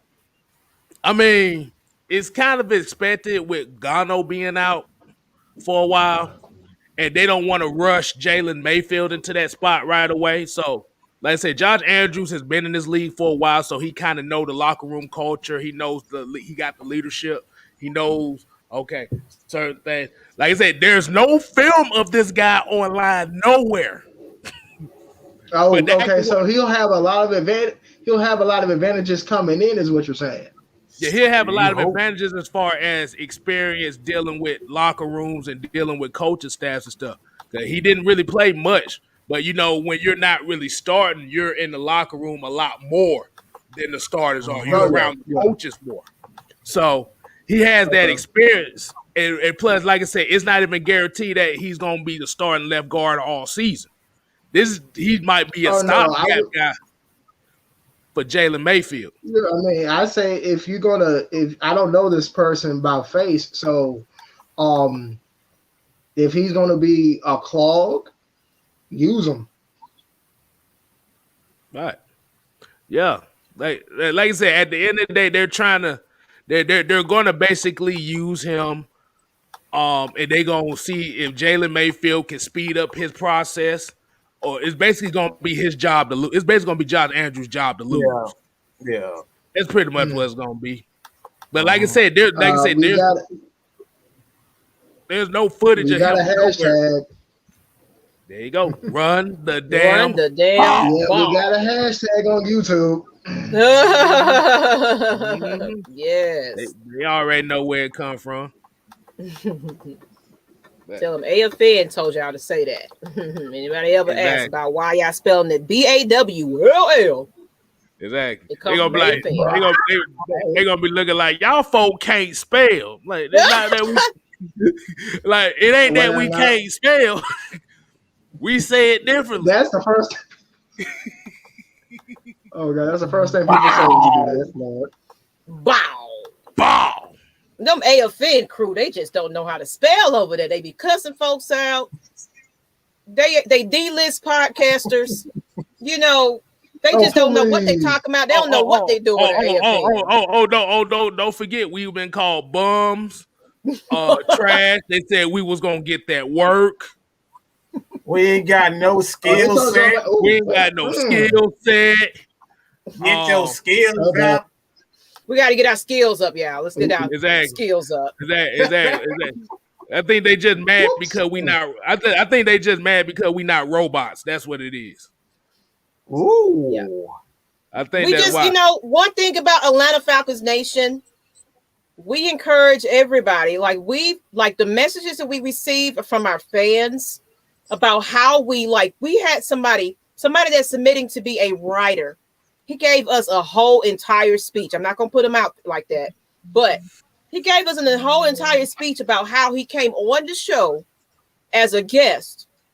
And because of how he felt, that inspired him to open up his own YouTube and be a podcaster, and I commend everybody. Like Mike said on the last show, if you have a dream, you're afraid, get out there anyway. Yeah. Get out there anyway. Because you never know what you can bring. Like there's no such thing as one content creator that you got to follow. There are several content creators that do different things. So you come to AFN, you're going to get something different. You're going to get positivity. We're actually going to be promoting in the streets eventually. Our whole thing is about togetherness. We're all about encouraging our youth. So that's why we got the internship for writing. You know, even if they never even had an opportunity, they're going to use this opportunity as a leverage. Even if they don't stick around with AFN, you guys submitting your applications for writing, this is an internship. So it's not paid because we're still developing people. We ain't on ESPN levels yet. But just because you want the exposure and you want to do it, we're looking for writers. We're looking for content creators. We're looking for affiliates. AFN, we're trying to create a brand. We got a new logo that I haven't debuted yet, but we have some things in the works for the new season. AFN, we want to be the ESPN of Atlanta Falcons news. We got Atlanta Falcons, but guess what? I don't think they cater to the people as often. We need to be a togetherness. We need to be a fan base. We need to hear from the fans. That's the problem. The Atlanta Falcons only listen to the players. You got to think about it from when it comes down to the jerseys sales, from the designs of that, from the Brotherhood post and all that. They're not listening to the fans. So we want to be the voice of that fan. So y'all continue to subscribe to Atlanta Falcons Nation. We're going to have exclusive shows on Atlanta Falcons Nation. We will have film study on Atlanta Falcons Nation. We will have meet and greets November 2nd, 7th. Mark that down for the Saints Falcons game. Look, we're all about the fans. We're going to highlight you guys because we feel that you guys deserve a voice. We're also going to have former players, and we're just trying to build something. So all your donations, all your cash apps, it's helping us build to be better because guess what, people? We got to stick together. You know, I'm going to get real in this speech, especially for our African-American community.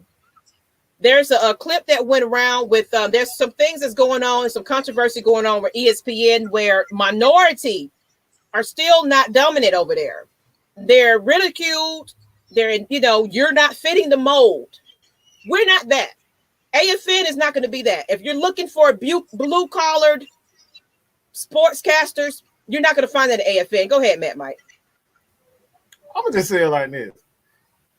Look, you don't have to be, look, I talk like a country bumpkin from A to L. It's no mistake when you listen to KSTYLZ, when you listen to Maggie, and you listen to myself.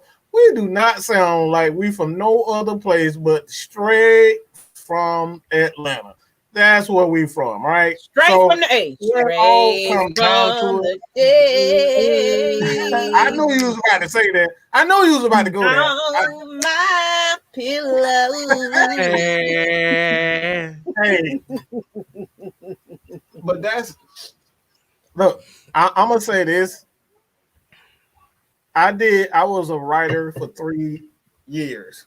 Yeah, 3 years. I did 3 years worth of content. Nobody wanted to give me a damn shot because of the style that I wrote. I wrote the way that I wanted to write. This is the opportunity that you've been given, is have an opportunity to be seen. Because when you go other places, trust when I tell you, you're not going to get a shot. You're not going to get a real shot. You're going to be one of the guys, and like you're going to be one of those people that hang around them and watch them shine. All right? This is what Atlanta Falcons Nation is. You're going to have an opportunity to be on one of these shows, whether it's Kicking It with Kstlyz or Friday Night Madness or, you know, one-on-one with the great one, Mad Mike himself. That show is going to be exclusive to AFN, so stay tuned for that. But like, you're going to have an opportunity to be seen. You're not going to get that anywhere else, and I can promise you. And if you do get a shot, they're going to use the living hell out of you. All right? So period, point blank. When you work here, you're going to have the opportunity to get the exposure. All right? The only thing that we ask is just we have a proper protocol. That's it. We're not trying to hold y'all Miss back. Maggie T. Mm-hmm. Email Miss Maggie T. She'll tell you the protocol. She will tell you everything. All right? Don't come to me because I can't help you. I can't help you. All right? Miss Maggie can help you. Miss Maggie gonna help you. So all that being said, man, where we going with this damn thing? I forgot. Well, I was just kind of, I wanted to give a shout out to our fans. You know what I'm saying? We have, like, honestly, everybody mark this down. July 15th, is that the date, Mike? July 15th is our official year on YouTube. Now, of course, Atlanta Falcons Nation has been in existence for about almost 10 years now. 2012 is when we were established, but we were more on Facebook, giving the news. But of course, Facebook was a stickler and took our Facebook news pages away, where we had over 60K following. So I'm glad y'all all came over to YouTube. We do have a group of almost 20K though. Go find us on Atlanta Falcons Nation Facebook group.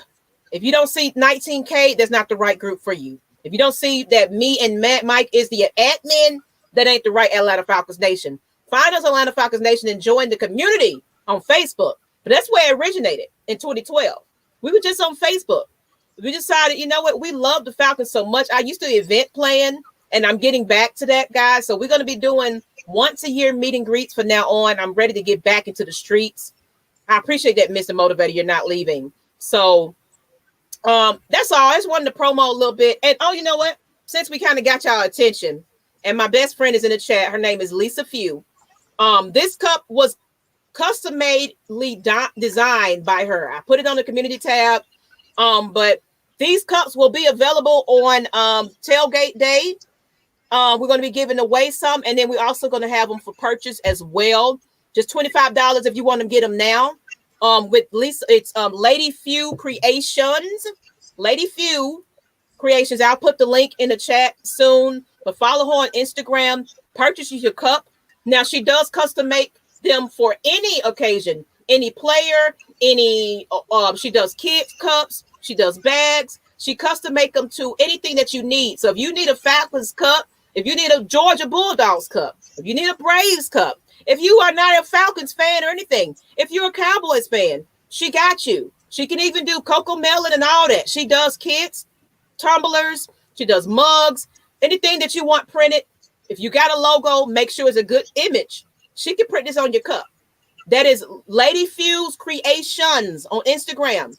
She is our affiliate. This is who we're going to be working with as far as merchandises, cups and mugs and things like that. Lisa Few Creations. Follow her on Instagram. I will put the link in the chat soon. But let's go ahead and get to the next one. We got another question. I don't want to hold this up no more longer. Let's get to another question. I just wanted to say one thing. These folks didn't come here to see us be talk like we got sticks up our asses. What you see is what you get. Yeah. Yes, my name is. Yeah. If I was talking like Brian Gumble or Rob Parker all day, y'all be tuning the fuck out. Let's be real. Look. Atlanta Falcon Nation is not for everybody, but the people that fuck with us, they fuck with us. Mm-hmm. Like if you're offended by the language, if you're offended about anything, this is not the channel for you. We're not trying to be blue collar and anything like that. We want to be real. We want to be you. We are the fans.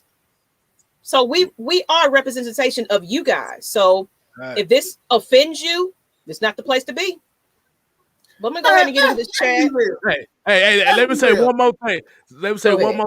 We not trying to be the ESPN of Atlanta Falcons fans. We gonna be Atlanta Falcon Nation. Damn ESPN, damn Fox Sports, damn Bally. We are our own entity. We ain't trying to be nobody else.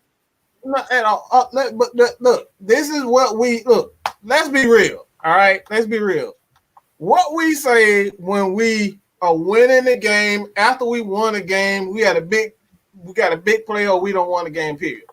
ATL ho. Is that right there? That's our anthem.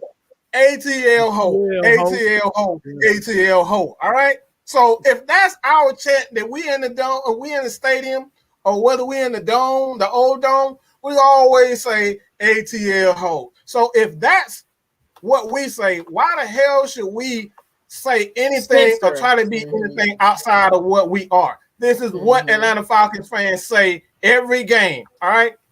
every damn game. So let's be who the hell we are. Absolutely. If you don't like it, you can go watch Brian Gumbel. You can watch YouTube. You can watch plenty of clips of people that you like that don't talk like myself or Shannon. You know what I'm saying? Like let's just be real. Shaq, I mean, can anybody understand Shaq half the time? Like, let's be real. Can we understand what damn Shaq and this Shaq right here. I'm just gonna say. I'm just gonna say right here. This is Atlanta Falcon Nation. Here you go. The nation said, "I'm glad we got this channel. This rare that we get Atlanta Falcon Nation on ESPN." Like, wait, what? Do y'all want Nation had a question. Will y'all be doing any more head-to-heads on this channel? What does he mean about head-to-head? Is he talking about going against the other fans or something like that? You know what? Speaking of, we do have a promo coming up. Y'all look out for that, for a little something that might be a little thing where you're going to be taking on the great one very soon for the new season. So there's going to be an opportunity to challenge this sir right here. He think he big and bad because he got like 5K. He think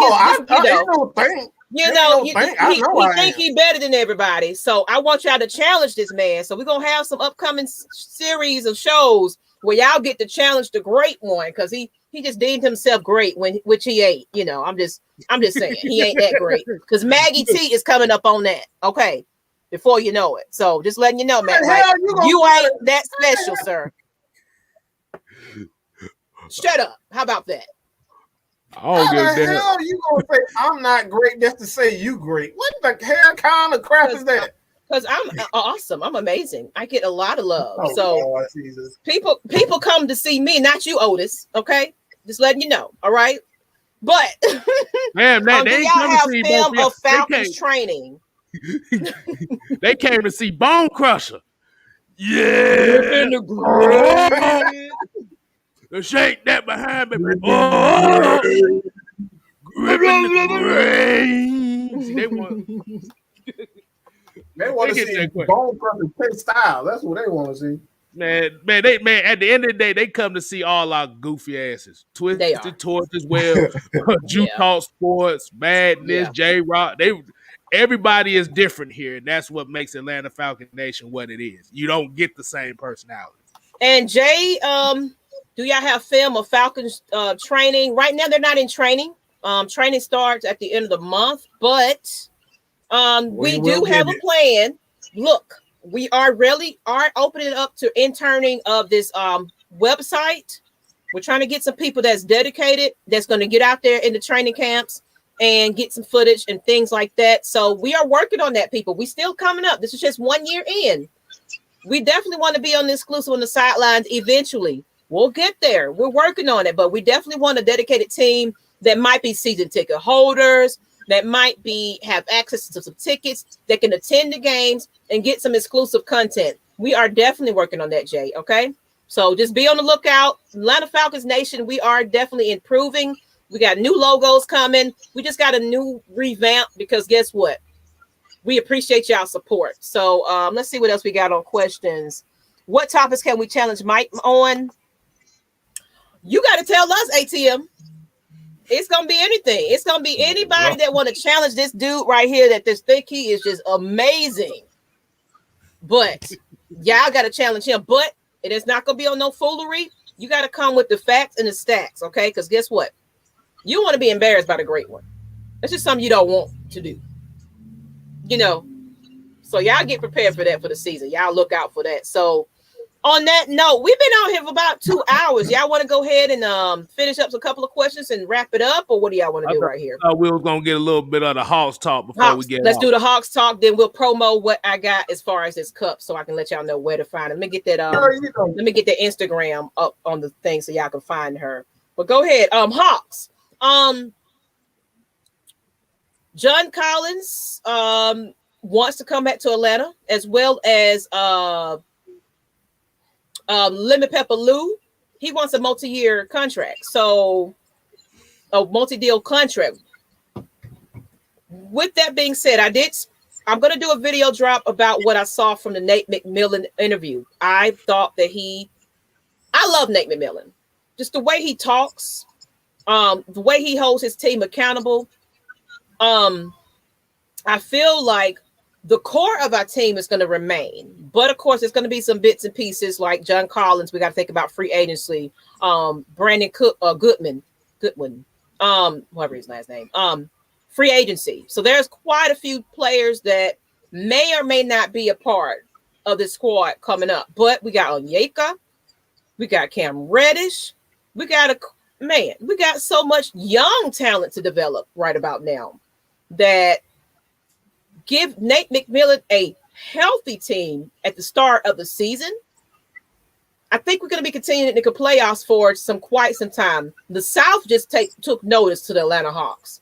Y'all mark my words on that. What y'all think about that, Mike or Kstlyz?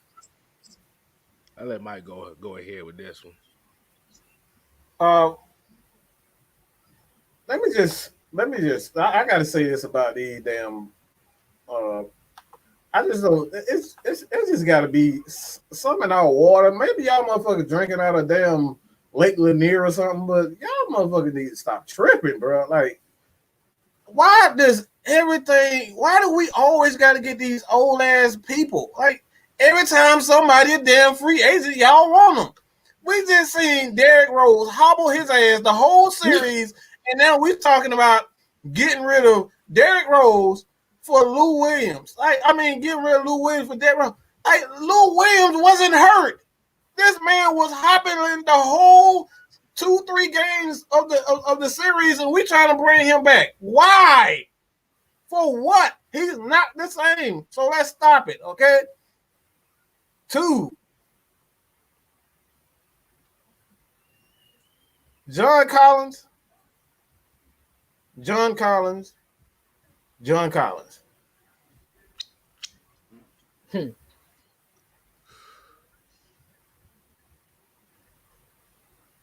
Y'all, I'm just trying to be respectful, but I just don't understand. I don't get it.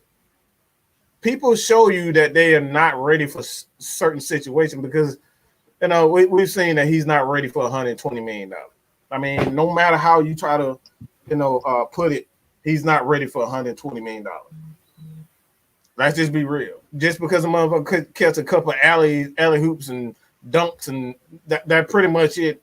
Y'all want to give him $120 million and then say he's worth it.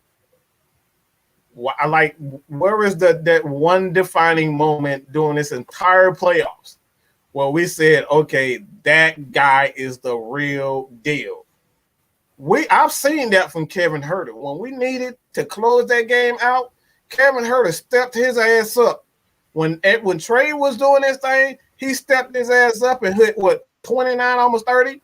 That game is like, and then Charles Barkley's like, where the hell he come from? Who is this? These people, we saw that defining moment from even Cam Reddish when Cam Reddish came back from an injury. We saw him like, damn, he playing both. He's scoring. He's playing great defense. He's shutting down Chris Middleton for the most part. He gave him hell. And then DeAndre Hunter. We've seen what DeAndre Hunter can do. He put up 20 in Philadelphia. So we've seen these defining moments from everyone except for John Collins, and we're trying to throw him $120 million. We need to find somebody. We need to find a way to make him work for it. Stop giving away money just because a motherfucker can dunk. Okay? Let's just be real. Just because he can dunk. That's just like paying $120 million just to see Josh Smith. Do you want to give Josh Smith $120 million? Oh, shit. Oh, wait. I'm just saying. That's all he did when the playoffs was dunk. That's the only thing that you remember from John Collins, a dunk. Let's be real. So you think that John Collins? I honestly don't think that we're gonna. We'll see, but I don't see he gonna be. I think they isn't. You think he's gonna take that contract he turned down now? You think he just gonna say, you know what? Oh, he's gonna keep it. He ain't got no choice. Like I said, yeah. If he give him $120 million, but we can't make it guaranteed. You got to work for that 120. You know what I'm saying? Like, put incentives in that deal. It's like, all right, you got to show me 20 and 10. You got to have at least 30 or 40, 50, 20 and 10 nights or something like that. You know what I'm saying? In order to get to the next contract or get to the next year.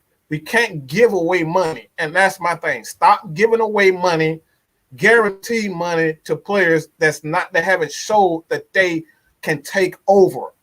I haven't seen John Collins say, all right, you can, this is your game. It was 2 instances, all right, 2 games where we need John Collins, game 5 and 6. Needed him to step up because Trey was injured for the most part. He never took that step. That's what we're talking about. Stop giving money away to people that don't step up. You gotta step up.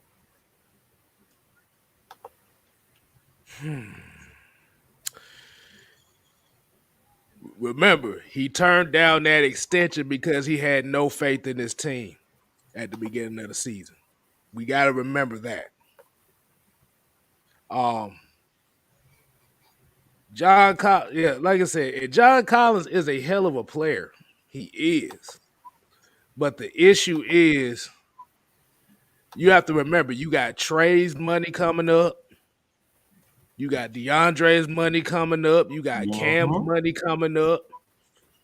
Like I said, you got a lot of players that's coming up right now. And like I said, do you want to put yourself in a situation that if you do pay John Collins that 120 that he wants, or he might be seeking, the issue is going to be at what cost are you willing to give him that money? Are you willing to give up a Cam Reddish? The same Cam Reddish that 98% of the Hawks fan base gave up on after his rookie season, might I add. Let's keep it real on that.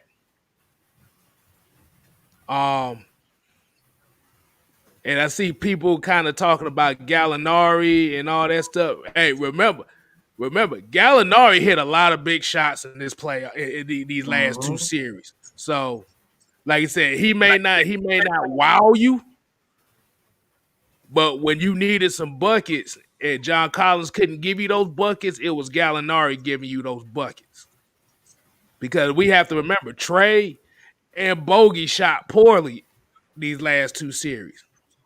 But they did enough to where there was a threat, but Gallinari came through when they needed to. Would I look for a max player, all-star type of player in free agency? No, because Nate McMillan, because like I said, the way that I see how Nate McMillan is doing this thing right here, and the one thing, and like I said, a lot of people don't know, Nate McMillan actually had his jersey retired in Seattle, and he wasn't even a double-digit scorer. He was an intangible guy. And like you said, and you see what he did. He did, like I said, he had the same team Lloyd Pierce had. The same exact team. The only difference that he did was he held everybody accountable and he made sure the team played as one.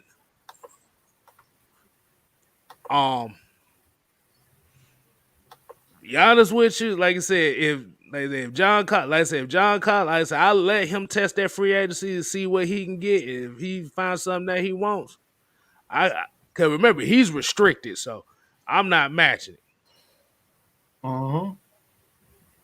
Because you forget you got the same exact type of player on the bench that you really don't see that often, but he pretty much is the same exact type of player, but he's bigger, and that's Nathan Knight. And Nathan Knight showed you in some spurts this year where he gets a chance, he can come up with some buckets. So you want to keep this nucleus, this young nucleus, as close and together as possible. Because what did Nate McMillan say in that thing? He said, "I had no doubt. I couldn't see myself at any other situation right now, because the potential of this team is great." But what it's going to have to come down to is And this is the next 2 or 3 years is gonna be a trying time for this team because, like I said, now it's who are you really going to put money behind? Outside of dunking on Joel Embiid and catching an off the backboard alley oop on Giannis, half the times you forget John Collins was even in the game. Mm-hmm. Yeah, that game fight. Look, I'm about to say that game fight. What'd you say on that Saturday show about John Collins, the whip it out game? He had a chance to whip that motherfucker out and failed miserably. Mm-hmm.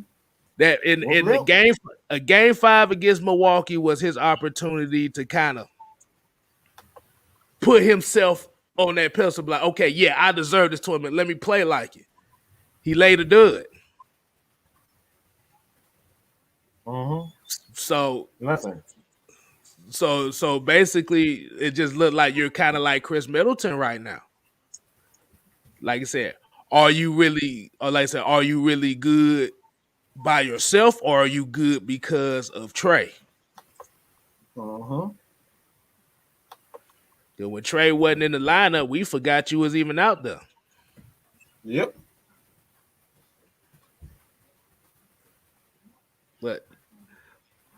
But like I said, I'll resign Lou. It just depends on how much he wants because you still gonna need that veteran leadership off the bench, and he can still score off the bench. So I can keep him. But John Collins, I don't know. I'm just gonna say it like that. I don't know. Yeah, like Dex did say here, he's a glorified role player. He's really still developing. Doesn't have a consistent jumper. His defense is not suspect. He has no defense. If he ain't catching, it's terrible.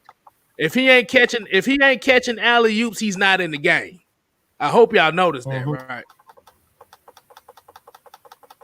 Yes, he got posted up by Drew Holiday. Remember that. And I agree with that, Devin. We need another big man in the front court. I'm sorry I didn't intervene on this, and I was trying to get this promo up, but we do need another point guard to kind of help out Trae Young. But what you think about Onyeka? You know, he's kind of a silent new talent. You know, another talent that could be developing into something. What do y'all think about him? I don't know if y'all mentioned it. I'm sorry, but what you think about? They're kind of starting to look at him just a little bit more, you know, when it comes to that. Of course, we got Cam Reddish and the fact that this team is young. I feel like the pieces that we need is still, I don't want another veteran guard. I think we just need to keep it where because look, we're trying to develop it to something that's going to be competitive in the next 5 years or so. So why not go into the draft and come in with a nice, you know, somebody we can pick up in that draft that can kind of add to this team? Because we have a nice core. We have a competitive core. So let's not blow it up. But I think John Collins, I think Lou Will, they're kind of asking for a little bit much right now. And right now, they're expendable at this point. We need some space to kind of. We don't know what it is right about now. But I think that. Let me just clear all that up right now. Lou Williams never asked for $10 million. He was asked a question, and he never asked. So let's even if he did ask for $10 million, I didn't say he asked for $10 million. I'm talking about John Collins, is who I'm talking about. As far as what he's asking I'm talking for. about Lou. Lou. I'm talking about Lou. Like if Lou, even if Lou asked for $10 million is nothing in the NBA. Half of that's about $2-3 million is gonna go to taxes anyway. So it's really a 7-year, 8-year deal anyway. But that's a whole nother thing. But like I said before, man, before we get out of here, just like you said, Ms. Maggie, I just look, we just need this team. We've had our share, and even for the Falcons, we have our share of old players. I'm tired of bringing in old ass people from and use people from other teams. Why can't we just develop our own talent, give them what they need? If a guy like John Collins doesn't step up when we need him most, he's asking to be the number 2 guy behind Trae Young. And let's just think about this. Trae Young is a freaking mega star. He is not going to take no dummy ass deal. He's not going to take no discount. He's not going to do none of that. He's not doing any of that. Okay? Trae ain't taking no damn discount. No, heck no. So no. Trae, he deserves all of that. He deserves, and he gonna get $200 to almost $300 million. You can mark that bitch down, take a picture. I don't give up. You know, he is not taking it. Period. Point. Oh, Mike, there's no such deal. Hold on. Go ahead. Like I said before, he's not going to take it. All right. So, like we did with Matt Ryan, like we did with Julio Jones and all these other players. The reason why we was in cap hell because we tried to give everybody all his friends deals, and we can't do that. We got to make the right deal. We got to come up with the right deal in order for these guys, in order to have a good team. You got to have a good team, put the good team around them. And if a damn John Collins is nothing more than a dunker, you can draft a guy who's athletic and dunk the ball. We don't have to pay him $120 million to do that next to Trae. Wait, but John has done what Josh Smith was supposed to do when he was here. Josh Smith was a dunker. John actually got a game. He got a mid-range. He got a 3-point shot. And in this NBA, he's the stretch 5, stretch 4. I mean, the problem that we have is we were too small for Milwaukee. Too small. Giannis and Brook Lopez, that was it. They don't have much of a front line that scares you outside of them two. So, in my opinion, you need size to go along with Capella and John. If you're going to play Milwaukee, go big. And that's where Gallinari stopped shooting threes. You need to be in the paint. You're 6'10". You had PJ Tucker guarding you, and you couldn't do nothing with him? Come on now. Nah. It don't matter. I about to say, remember, they had Drew Holiday guarding John Collins, and he didn't post him up neither. Now, Drew is what? All of what? 6'4", 6'5"? Yeah, and John played small. Now, John played big against Embiid, but I got to admit, everybody bailed out Philly for the simple fact Ben Simmons wasn't going to shoot. So, really, we kind of just took that because Ben Simmons wasn't trying to show up. Yeah. That's why we ended up in the conference final. Yeah. That's why we ended up in the conference final. No, we just whooped that ass. The house just whooped that ass. No, I'm not saying that.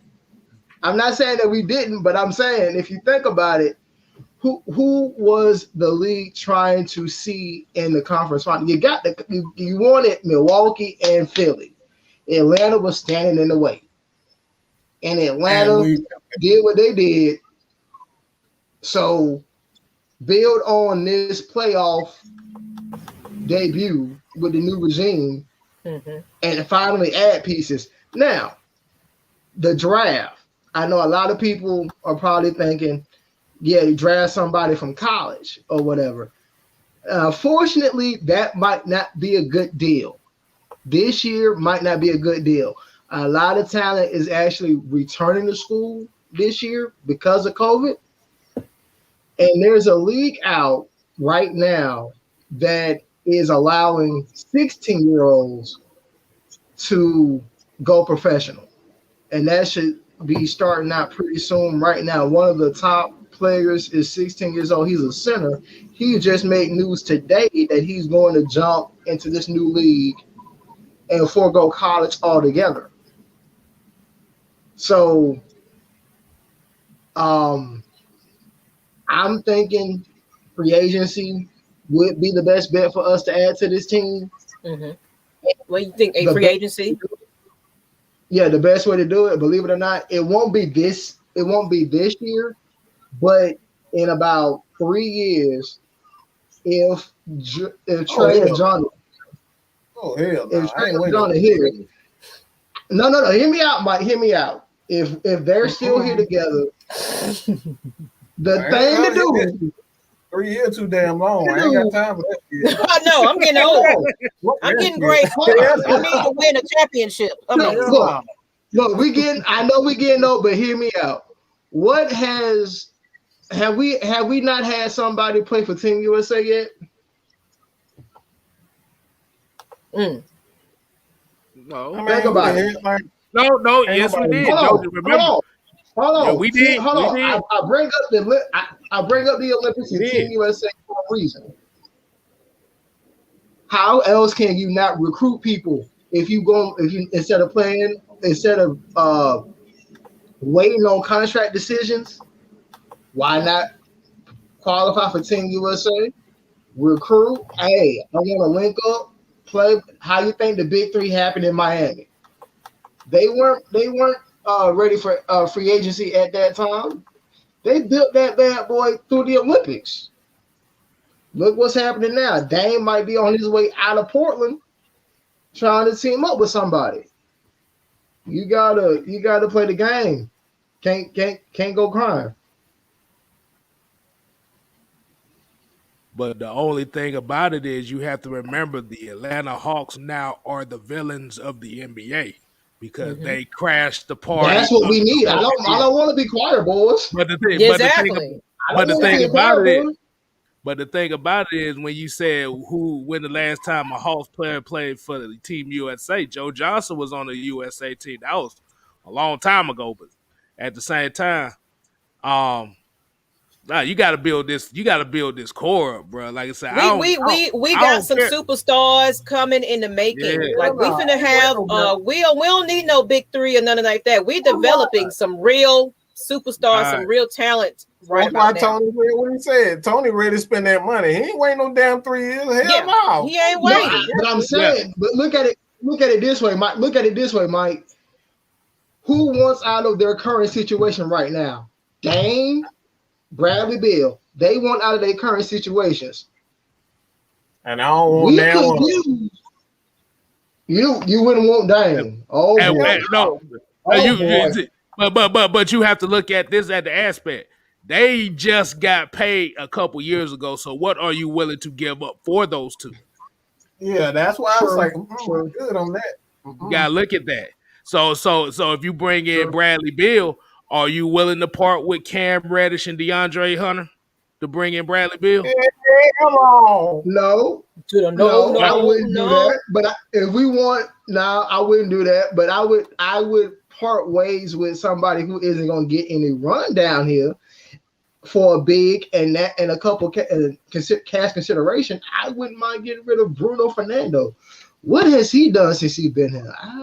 But the problem is outside of Trey, Cam, DeAndre Hunter, don't nobody else on this team have that type of value for you to bring a player like that here. That's what you have to look at too. They don't really. Bruno Fernando, I was surprised he's still on the damn team. I was like, I rather than play Nathan Knight more than him. And he's a G League. Yeah, you got some G League run that should have happened with him, but I don't know why he got run. He didn't play none this season, and he only played in a blowout game. So I mean, then we look, and when y'all talking about backup point guards, we forgetting. And like I said, one of the players that I do like on this team is Skylar Mays. I mean, like you said, he ain't get as much run this year because of Trey and everybody else. But now, if we do have the backup point guard, wait a minute, we do have the backup point guard. No, Brandon Goodman gonna be a free agent. You still got Chris Dunn on the roster. He's you know what? Chris Dunn is gone. ain't even played. They ain't You know, been he playing. ain't really. He signed a 3-year deal. Oh, he signed. Was it a 3-year deal? He signed a 3-year deal. No, he's still. I think he's out of there. I honestly think Chris Dunn is out of there. Yeah, because because remember he didn't play his first game until the playoffs. So it's like I don't know if they really want to keep him and knowing that he might. I mean, not like be I said, there was a 3-year deal for Chris Dunn. There was a 4-year deal for Bogdanovich, and there was a 4-year deal for Gallinari. So Gallinari, according to Travis Snellick, the first year is guaranteed. The rest of them are not. If I remember, that's what he said. Those other years are tradable if he doesn't fit financially. So we can get rid of him and actually find somebody way better. And yeah, Gallinari's 32 years of age, so he's no spring chicken. And on that note, let's go ahead and wrap it up. We're getting ready to close it out. And appreciate you, Derek, but we've been on here for about 2 hours and a half now, so we're getting ready to get this part here where we wrapping up at the end. We're gonna start it off with you. Give your last minute thoughts, whatever you want to pitch, whatever you want to talk about. It doesn't have to be related to what we talked about today, but we're going to give it to you since you're the guest. Kind of give them who you are. If you got any projects coming up, let them know. And then we'll just go ahead and close it out. Well, first and foremost, I appreciate y'all for accepting me and inviting me in first and foremost. And actually, this platform here might start off my channel. I am starting when I've got some videos out. I've been doing since December with a couple people. I'm just going to run it as Expand the Realm. So if you want to roll with me, Expand the Realm can go with football, baseball, basketball, you name it. Just hook up with me and we can run it. So that channel should be up later this year, hopefully. So I got some content out right now. So if you like it, let me know. And say that name again. Expand the Realm. Expand the Realm. ROUND. No, Realm. No, RELM. The Realm. Okay. Yeah, there you go. Yeah. Okay. And you're on YouTube? So that's my new channel. I'll be on YouTube. I have some links on. YouTube would be my link for right now. Facebook. And who are Twitter. you? You didn't say who you are though. You would sold your channel, but who are you? So people don't know who you are. Me, I'm just your average. I'm just your average sports fan. Your average. And you're Derek. Buff, old school buff. I was trying to get you to say your name. Yeah, I'm just Derek. Plain and simple. You know, I don't say too much, but you get me in this spotlight. This is what you get. You know, so. Okay, Derek. Well, appreciate you, Derek. Derek Showtime Jr. Once he kind of get his stuff out, we'll make sure that y'all get us, description of that or something, or comment. We'll put it there once he gets started. But this is what we do. We encourage other people to get out there and get their voices out there. So if you are somebody that just are afraid, put it out there. You never know what people might listen to, what they might like from you. So who want to go next? KSTYLZ or Matt Mike? I'm going last. I'll go next. Like I said, we appreciate everybody tuning in tonight. Hearing us talking our shit. Getting y'all feedback on it too. That's what Atlanta Falcon Nation is about. Like I said, subscribe to Just KSTYLZ on YouTube. Just KSTYLZ 87 Twitter. KSTYLZ 6-man Instagram. Yes, the hairline is on the Stephen A side of the game right now. It's all good. You never find boom. Leave Stephen A alone, man. Leave Stephen A alone, bro. Because of you. Head. Leave Stephen A alone, bro. Don't do it. Don't do it. But like I said, we just appreciate everybody just tuning in here. Like I said, you subscribe to Just KSTYLZ. And I see Antonio Holloway's talking about the Maria Taylor story thing. We could do a whole nother show on that just alone. Yeah. We'll bring that back up for the next game, for the next show. Yeah. Right. So like I said, appreciate it. And like they said, hey, y'all go ahead, y'all be out here, y'all go ahead and chase it. Cause I was like y'all, this is something I didn't think I was gonna be doing, to be honest with you. They'll tell you better than I could tell you. And while Mike over there jamming off to whatever the fuck he's listening to. Oh Lord. We gotta hear the Mad Mike, Mr. People's Champ. What you gotta say, Mad Mike? Oh, sick of it. Shut the hell up. You shut the hell up. How about that? Good Lord. Man, Yeah, Derek. I'm zonked. All right, I'm zonked. That's the word for the day. That Pee Wee Herman word of the day. Jay, hell yeah, I'm bald. I cut all that shit off. Yeah, he bald. He ain't got no head in the back. His bald head scatterwag.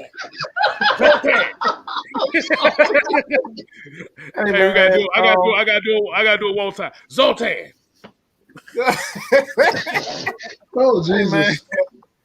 Hey man. Oh God. Hey, y'all check us. Hey, head over to. I got a new channel. I still don't know exactly what I want to do with it. I still just thinking, Atlanta Hawks content. Some Georgia Bulldogs, some college stuff. For the teams that's around that's not really getting a lot of play. That's what Mad Mike Network is going to be for the most part. So you guys check out Mad Mike Network. All right, do Atlanta Hawks stuff, wrestling. If you're into wrestling, I'm already throwing some wrestling. Some wrestling content. I was just talking about Aleister Black, aka Malachi Black. You might have to do something, Mike. He's at AEW, so it's like I'm talking about that. I gave my thoughts on New Day being named the greatest tag team of all time. New Day. That's a bit much. I missed that. Yeah, I ain't gonna lie. Hey, that's a bit much. Hey. Oh Lord, Antonio, really? Oh, you didn't hear the song? You didn't hear the song? I ain't heard it yet, but I'm mad about the whole. Juvenile. Juvenile used to be. That's all I gotta say. Bound. No, y'all get y'all vaccines on that. No. Here's how I wanted to hear how the hook go here. Like, girl, you look good. Won't you vax that thing up? You a fine young brother. Won't you vax that thing? I said, wait a minute. What the fuck is you talking about? Whoa.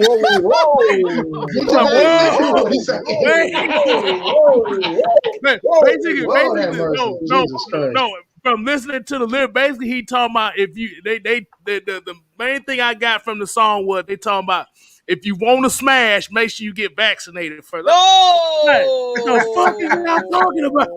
I'm like, bro, that's true. Vax it up, people. Vax it up before you hook up. Vax it up before you hook up. I'm like, goddamn, bro. I'm used to hearing the song and all the hoes start wilding out. Now I hear the song. Now I'm just gonna be thinking like, what the fuck is this shit? Oh God! What you got, Mad Mike? Then I'm gonna go ahead and end it with a promo. Go ahead, because I want to go ahead and end it up while we still got people. That's all I got to hit. Head over to Mad Mike Network, man. Some wrestling content, Atlanta Hawks stuff.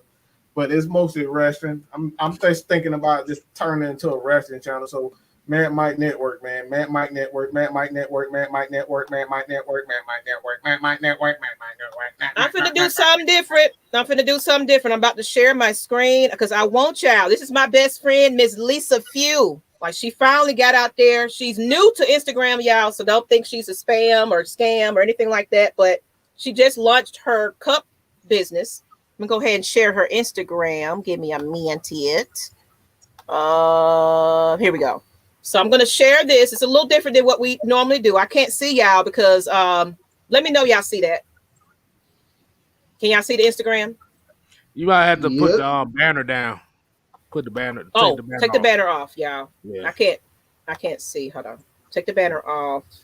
God damn it, anime with your blind ass. Look, I can't see. All right. Nice. Lisa, if you are in the chat, please put your link URL in the chat so people can find you.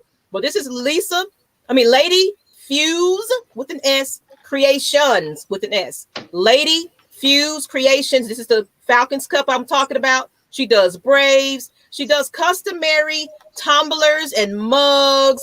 She does bags. Any NFL team, any NBA team, anything, like let's say you have, this is kind of a customer. They sent this image. It wasn't a great image, but hey, we'll print whatever you send us. So don't take this as her image, but this was a customer purchase that she posted. They wanted this logo on their cup, but she does that for you guys. So if y'all want Starbucks, breast cancer awareness, Atlanta Braves, anything you can think of. She even does Halloween. She does, as you can see, there's a Trae Young cup.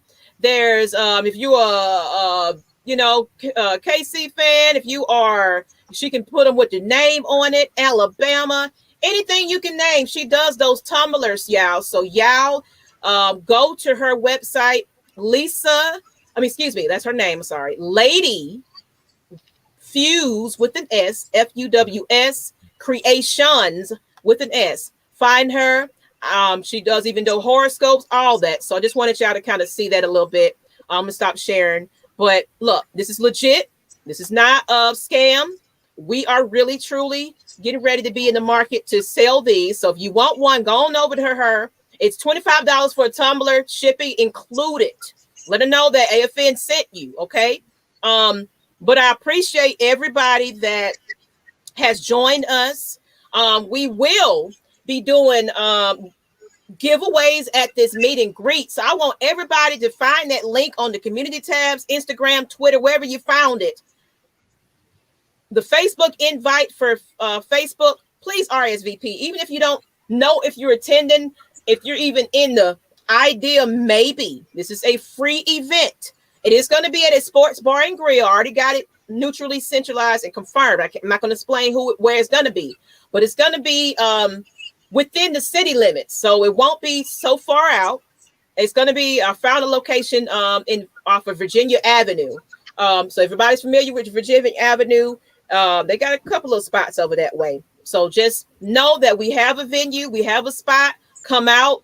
We're going to be recording fans. I'm going to have a photographer on deck. We might have some special appearances. We're going to be doing prizes, including those cups, giveaways, masks, T-shirts. Hopefully, Lord willing, we will have T-shirts also. So we might have heavy hitters. We might have AFN shirts. You never know. But guess what, people? I want AFN to be in the building come November 7th for that Saints Falcons game, away game. So if you're not traveling to New Orleans, come party with your AFN crew, okay? And if it's your birthday, let us know ahead of time so we can give you a shout out, as well as we will be in the building. Come, open practice, August 7th. So AFN crew will be in the building. Find us. We will have a neutral spot that we will meet up with everybody neutrally so we can get some photo ops and have some fun. But if you're in there, y'all got $5 to spare. Instead of buying Popeye's chicken, buy you a Falcons open house tailgate practice and meet us in the building, y'all. We need to be in there like it's a football game because the COVID kept us out for a whole year. It's time to get back in these streets. It's time to tailgate. It's time to have fun. Atlanta Falcons Nation will be once a year doing these meet and greets. If it works out, we might even do more. So it depends on you. Don't come out there acting the ass because this venue will be probably the spot that we're going to always be at. So I want y'all to come out there, show out, but be respectful for one another. We're all about togetherness. So if you got some beef with anybody, don't come to that place because we're going to make sure that you will not be a part of this function, okay? It's free for y'all. We might do some platters or something. It might be first come, first serve, but be prepared. It's a bar and grill, so make sure you have your money to buy your things. So, but we will be doing giveaways, and we won't be watching the entire game because they have a DJ, they have a stage. It's going to be so much fun. It's going to be a big party. Come party with Atlanta Falcons Nation. Find our event on Atlanta Falcons Nation Facebook group so you'll get the details, or check the community tabs and our website at AtlantaFalconsNation.com. That's it. AtlantaFalconsNation.com website. We have the information there. Go ahead, KSTYLZ. I'm about to say, I'm just glad that she doesn't do Dan Quinn tumblers because the bottom will be missing out the motherfucker. Oh, she could do that, y'all. She can custom make. She custom makes even kid stuff. Down at the bottom, she does bags. She does it all, people. So if you have official logo for your own podcast, your company, and you just want them printed, I'm gonna show you the cup. Let me stop sharing this for you guys so you can really see how real this is. Look, Atlanta Falcons Nation, we're about giving you the best, the quality. This cup was handmade. I'm freezing, but this cup, this is what it looks like in person. It's it's legit. So get y'all cups, $25, taxes included, taxes and everything is included, shipping, $25 straight up. Hit her up or hit me up. I'll make sure she knows to get your cup. Or she's on Instagram. You can direct her, okay? She's in the chat probably, listening. Lisa, throw your URL or whatever. Let everybody know who you are. I appreciate y'all. That's all I got on that, people. Go ahead and RSVP. Until the next time, we'll be back Saturday morning for the Red Clay Sports Show. Don't miss that. Come have your coffee. You're going to be with Magnus, Twisted Torch TV, and Rich. Those guys are amazing. Make sure y'all wake up in the morning for some Falcons content. Don't miss it. That's it. That's all I got. Well, we said AFN, we ain't here to play. We here to stay. And what do we say, Mike? You ain't got to go home. You got to get, Asia, you are SVP. Oh, my God. That makes me excited. Come on, girl. I'm so excited. I'm ready to party with you. You're going to be sitting at my table. How about that? I'm going to make sure Asia get the foot of the table, me and her, because I got to meet my girl, okay? Got to meet my girl. But, Asia, if you work tomorrow, just rewatch the morning show. It won't be probably no longer than an hour or so. So go back and rewatch that morning show. But the morning shows are back, people. But that's it. That's all we got. Let's get y'all out of here. All right. Oh, let me say one more thing. I gotta do it. Gripping the grain. Where your picture at, KSTYLZ? From the front to the back to the. It's on the other banner. I don't want to switch the background. Well, we're gonna do that. Y'all know how we roll. We changed it up because we got to get the picture. We gotta get the picture. Y'all want to see this? Ripping the grain. Hold on. Go ahead, KSTYLZ. Switch it up. We got to get the bone crusher. Wood gripping. Gripping. Hey, y'all, guess what? Y'all reach out to Bone Crusher. For real. We want him to be in the building November 7th. So reach out and say AFN is requesting your presence. I'm going to hit him up too. But let Bone Crusher know that we got some love for him. He ain't doing nothing else anyway. So hit up Bone Crusher. Let him know. Be in the building. Because we're going to have to hear him go gripping the grain. So y'all hit him up on social media and let him know that AFN is requesting him. All right, y'all. But on that note, let's get up out of here. Let's go ahead and let y'all have y'all Friday evening so y'all can wake up with us in the morning. We finna get up out of here. But go ahead and hit that subscribe. Every donation that you send to us is helping us to get better with these amazing green screens with KSTYLZ's beautiful camera. We're going to work on our upgrade of our camera soon. But that's just what it's for. Improve. We're getting ready to do giveaways. We love you guys. So, and all you writers, if you're still listening to this, I've gotten some amazing submissions of your I see one of my children. Oh Lord. Oh God, the demon child is here. That's my baby Amari. She is watching. Hey baby. Hey baby. Oh my God. So let me watch my mouth. Hey Amari. I love you. Oh, let me go ahead and mention that. We have no. I'll wait. We'll announce that for the season. Okay. I was gonna speak up. I saw my baby. I got excited. Me and my babies, my daughters, we got some things in the works. So y'all look out for some stuff. I'm giving them a sneak peek. I'm giving them a sneak peek. Y'all ain't gotta go home, but y'all gotta get. You gotta get out of here. I'm giving too much. Miss Maggie's giving too much, y'all. Thank you. Yes, I can't cuss right now because my baby is watching, y'all. Thank you. Keep supporting Atlanta Falcons Nation. That's right, Mr. Motivator. And we out of here. And thank you, Derek. We appreciate you. Let's go. Oh, anytime. If y'all need me, just say the word. Hey, we got you on deck now too, Derek. All right, and we out of here.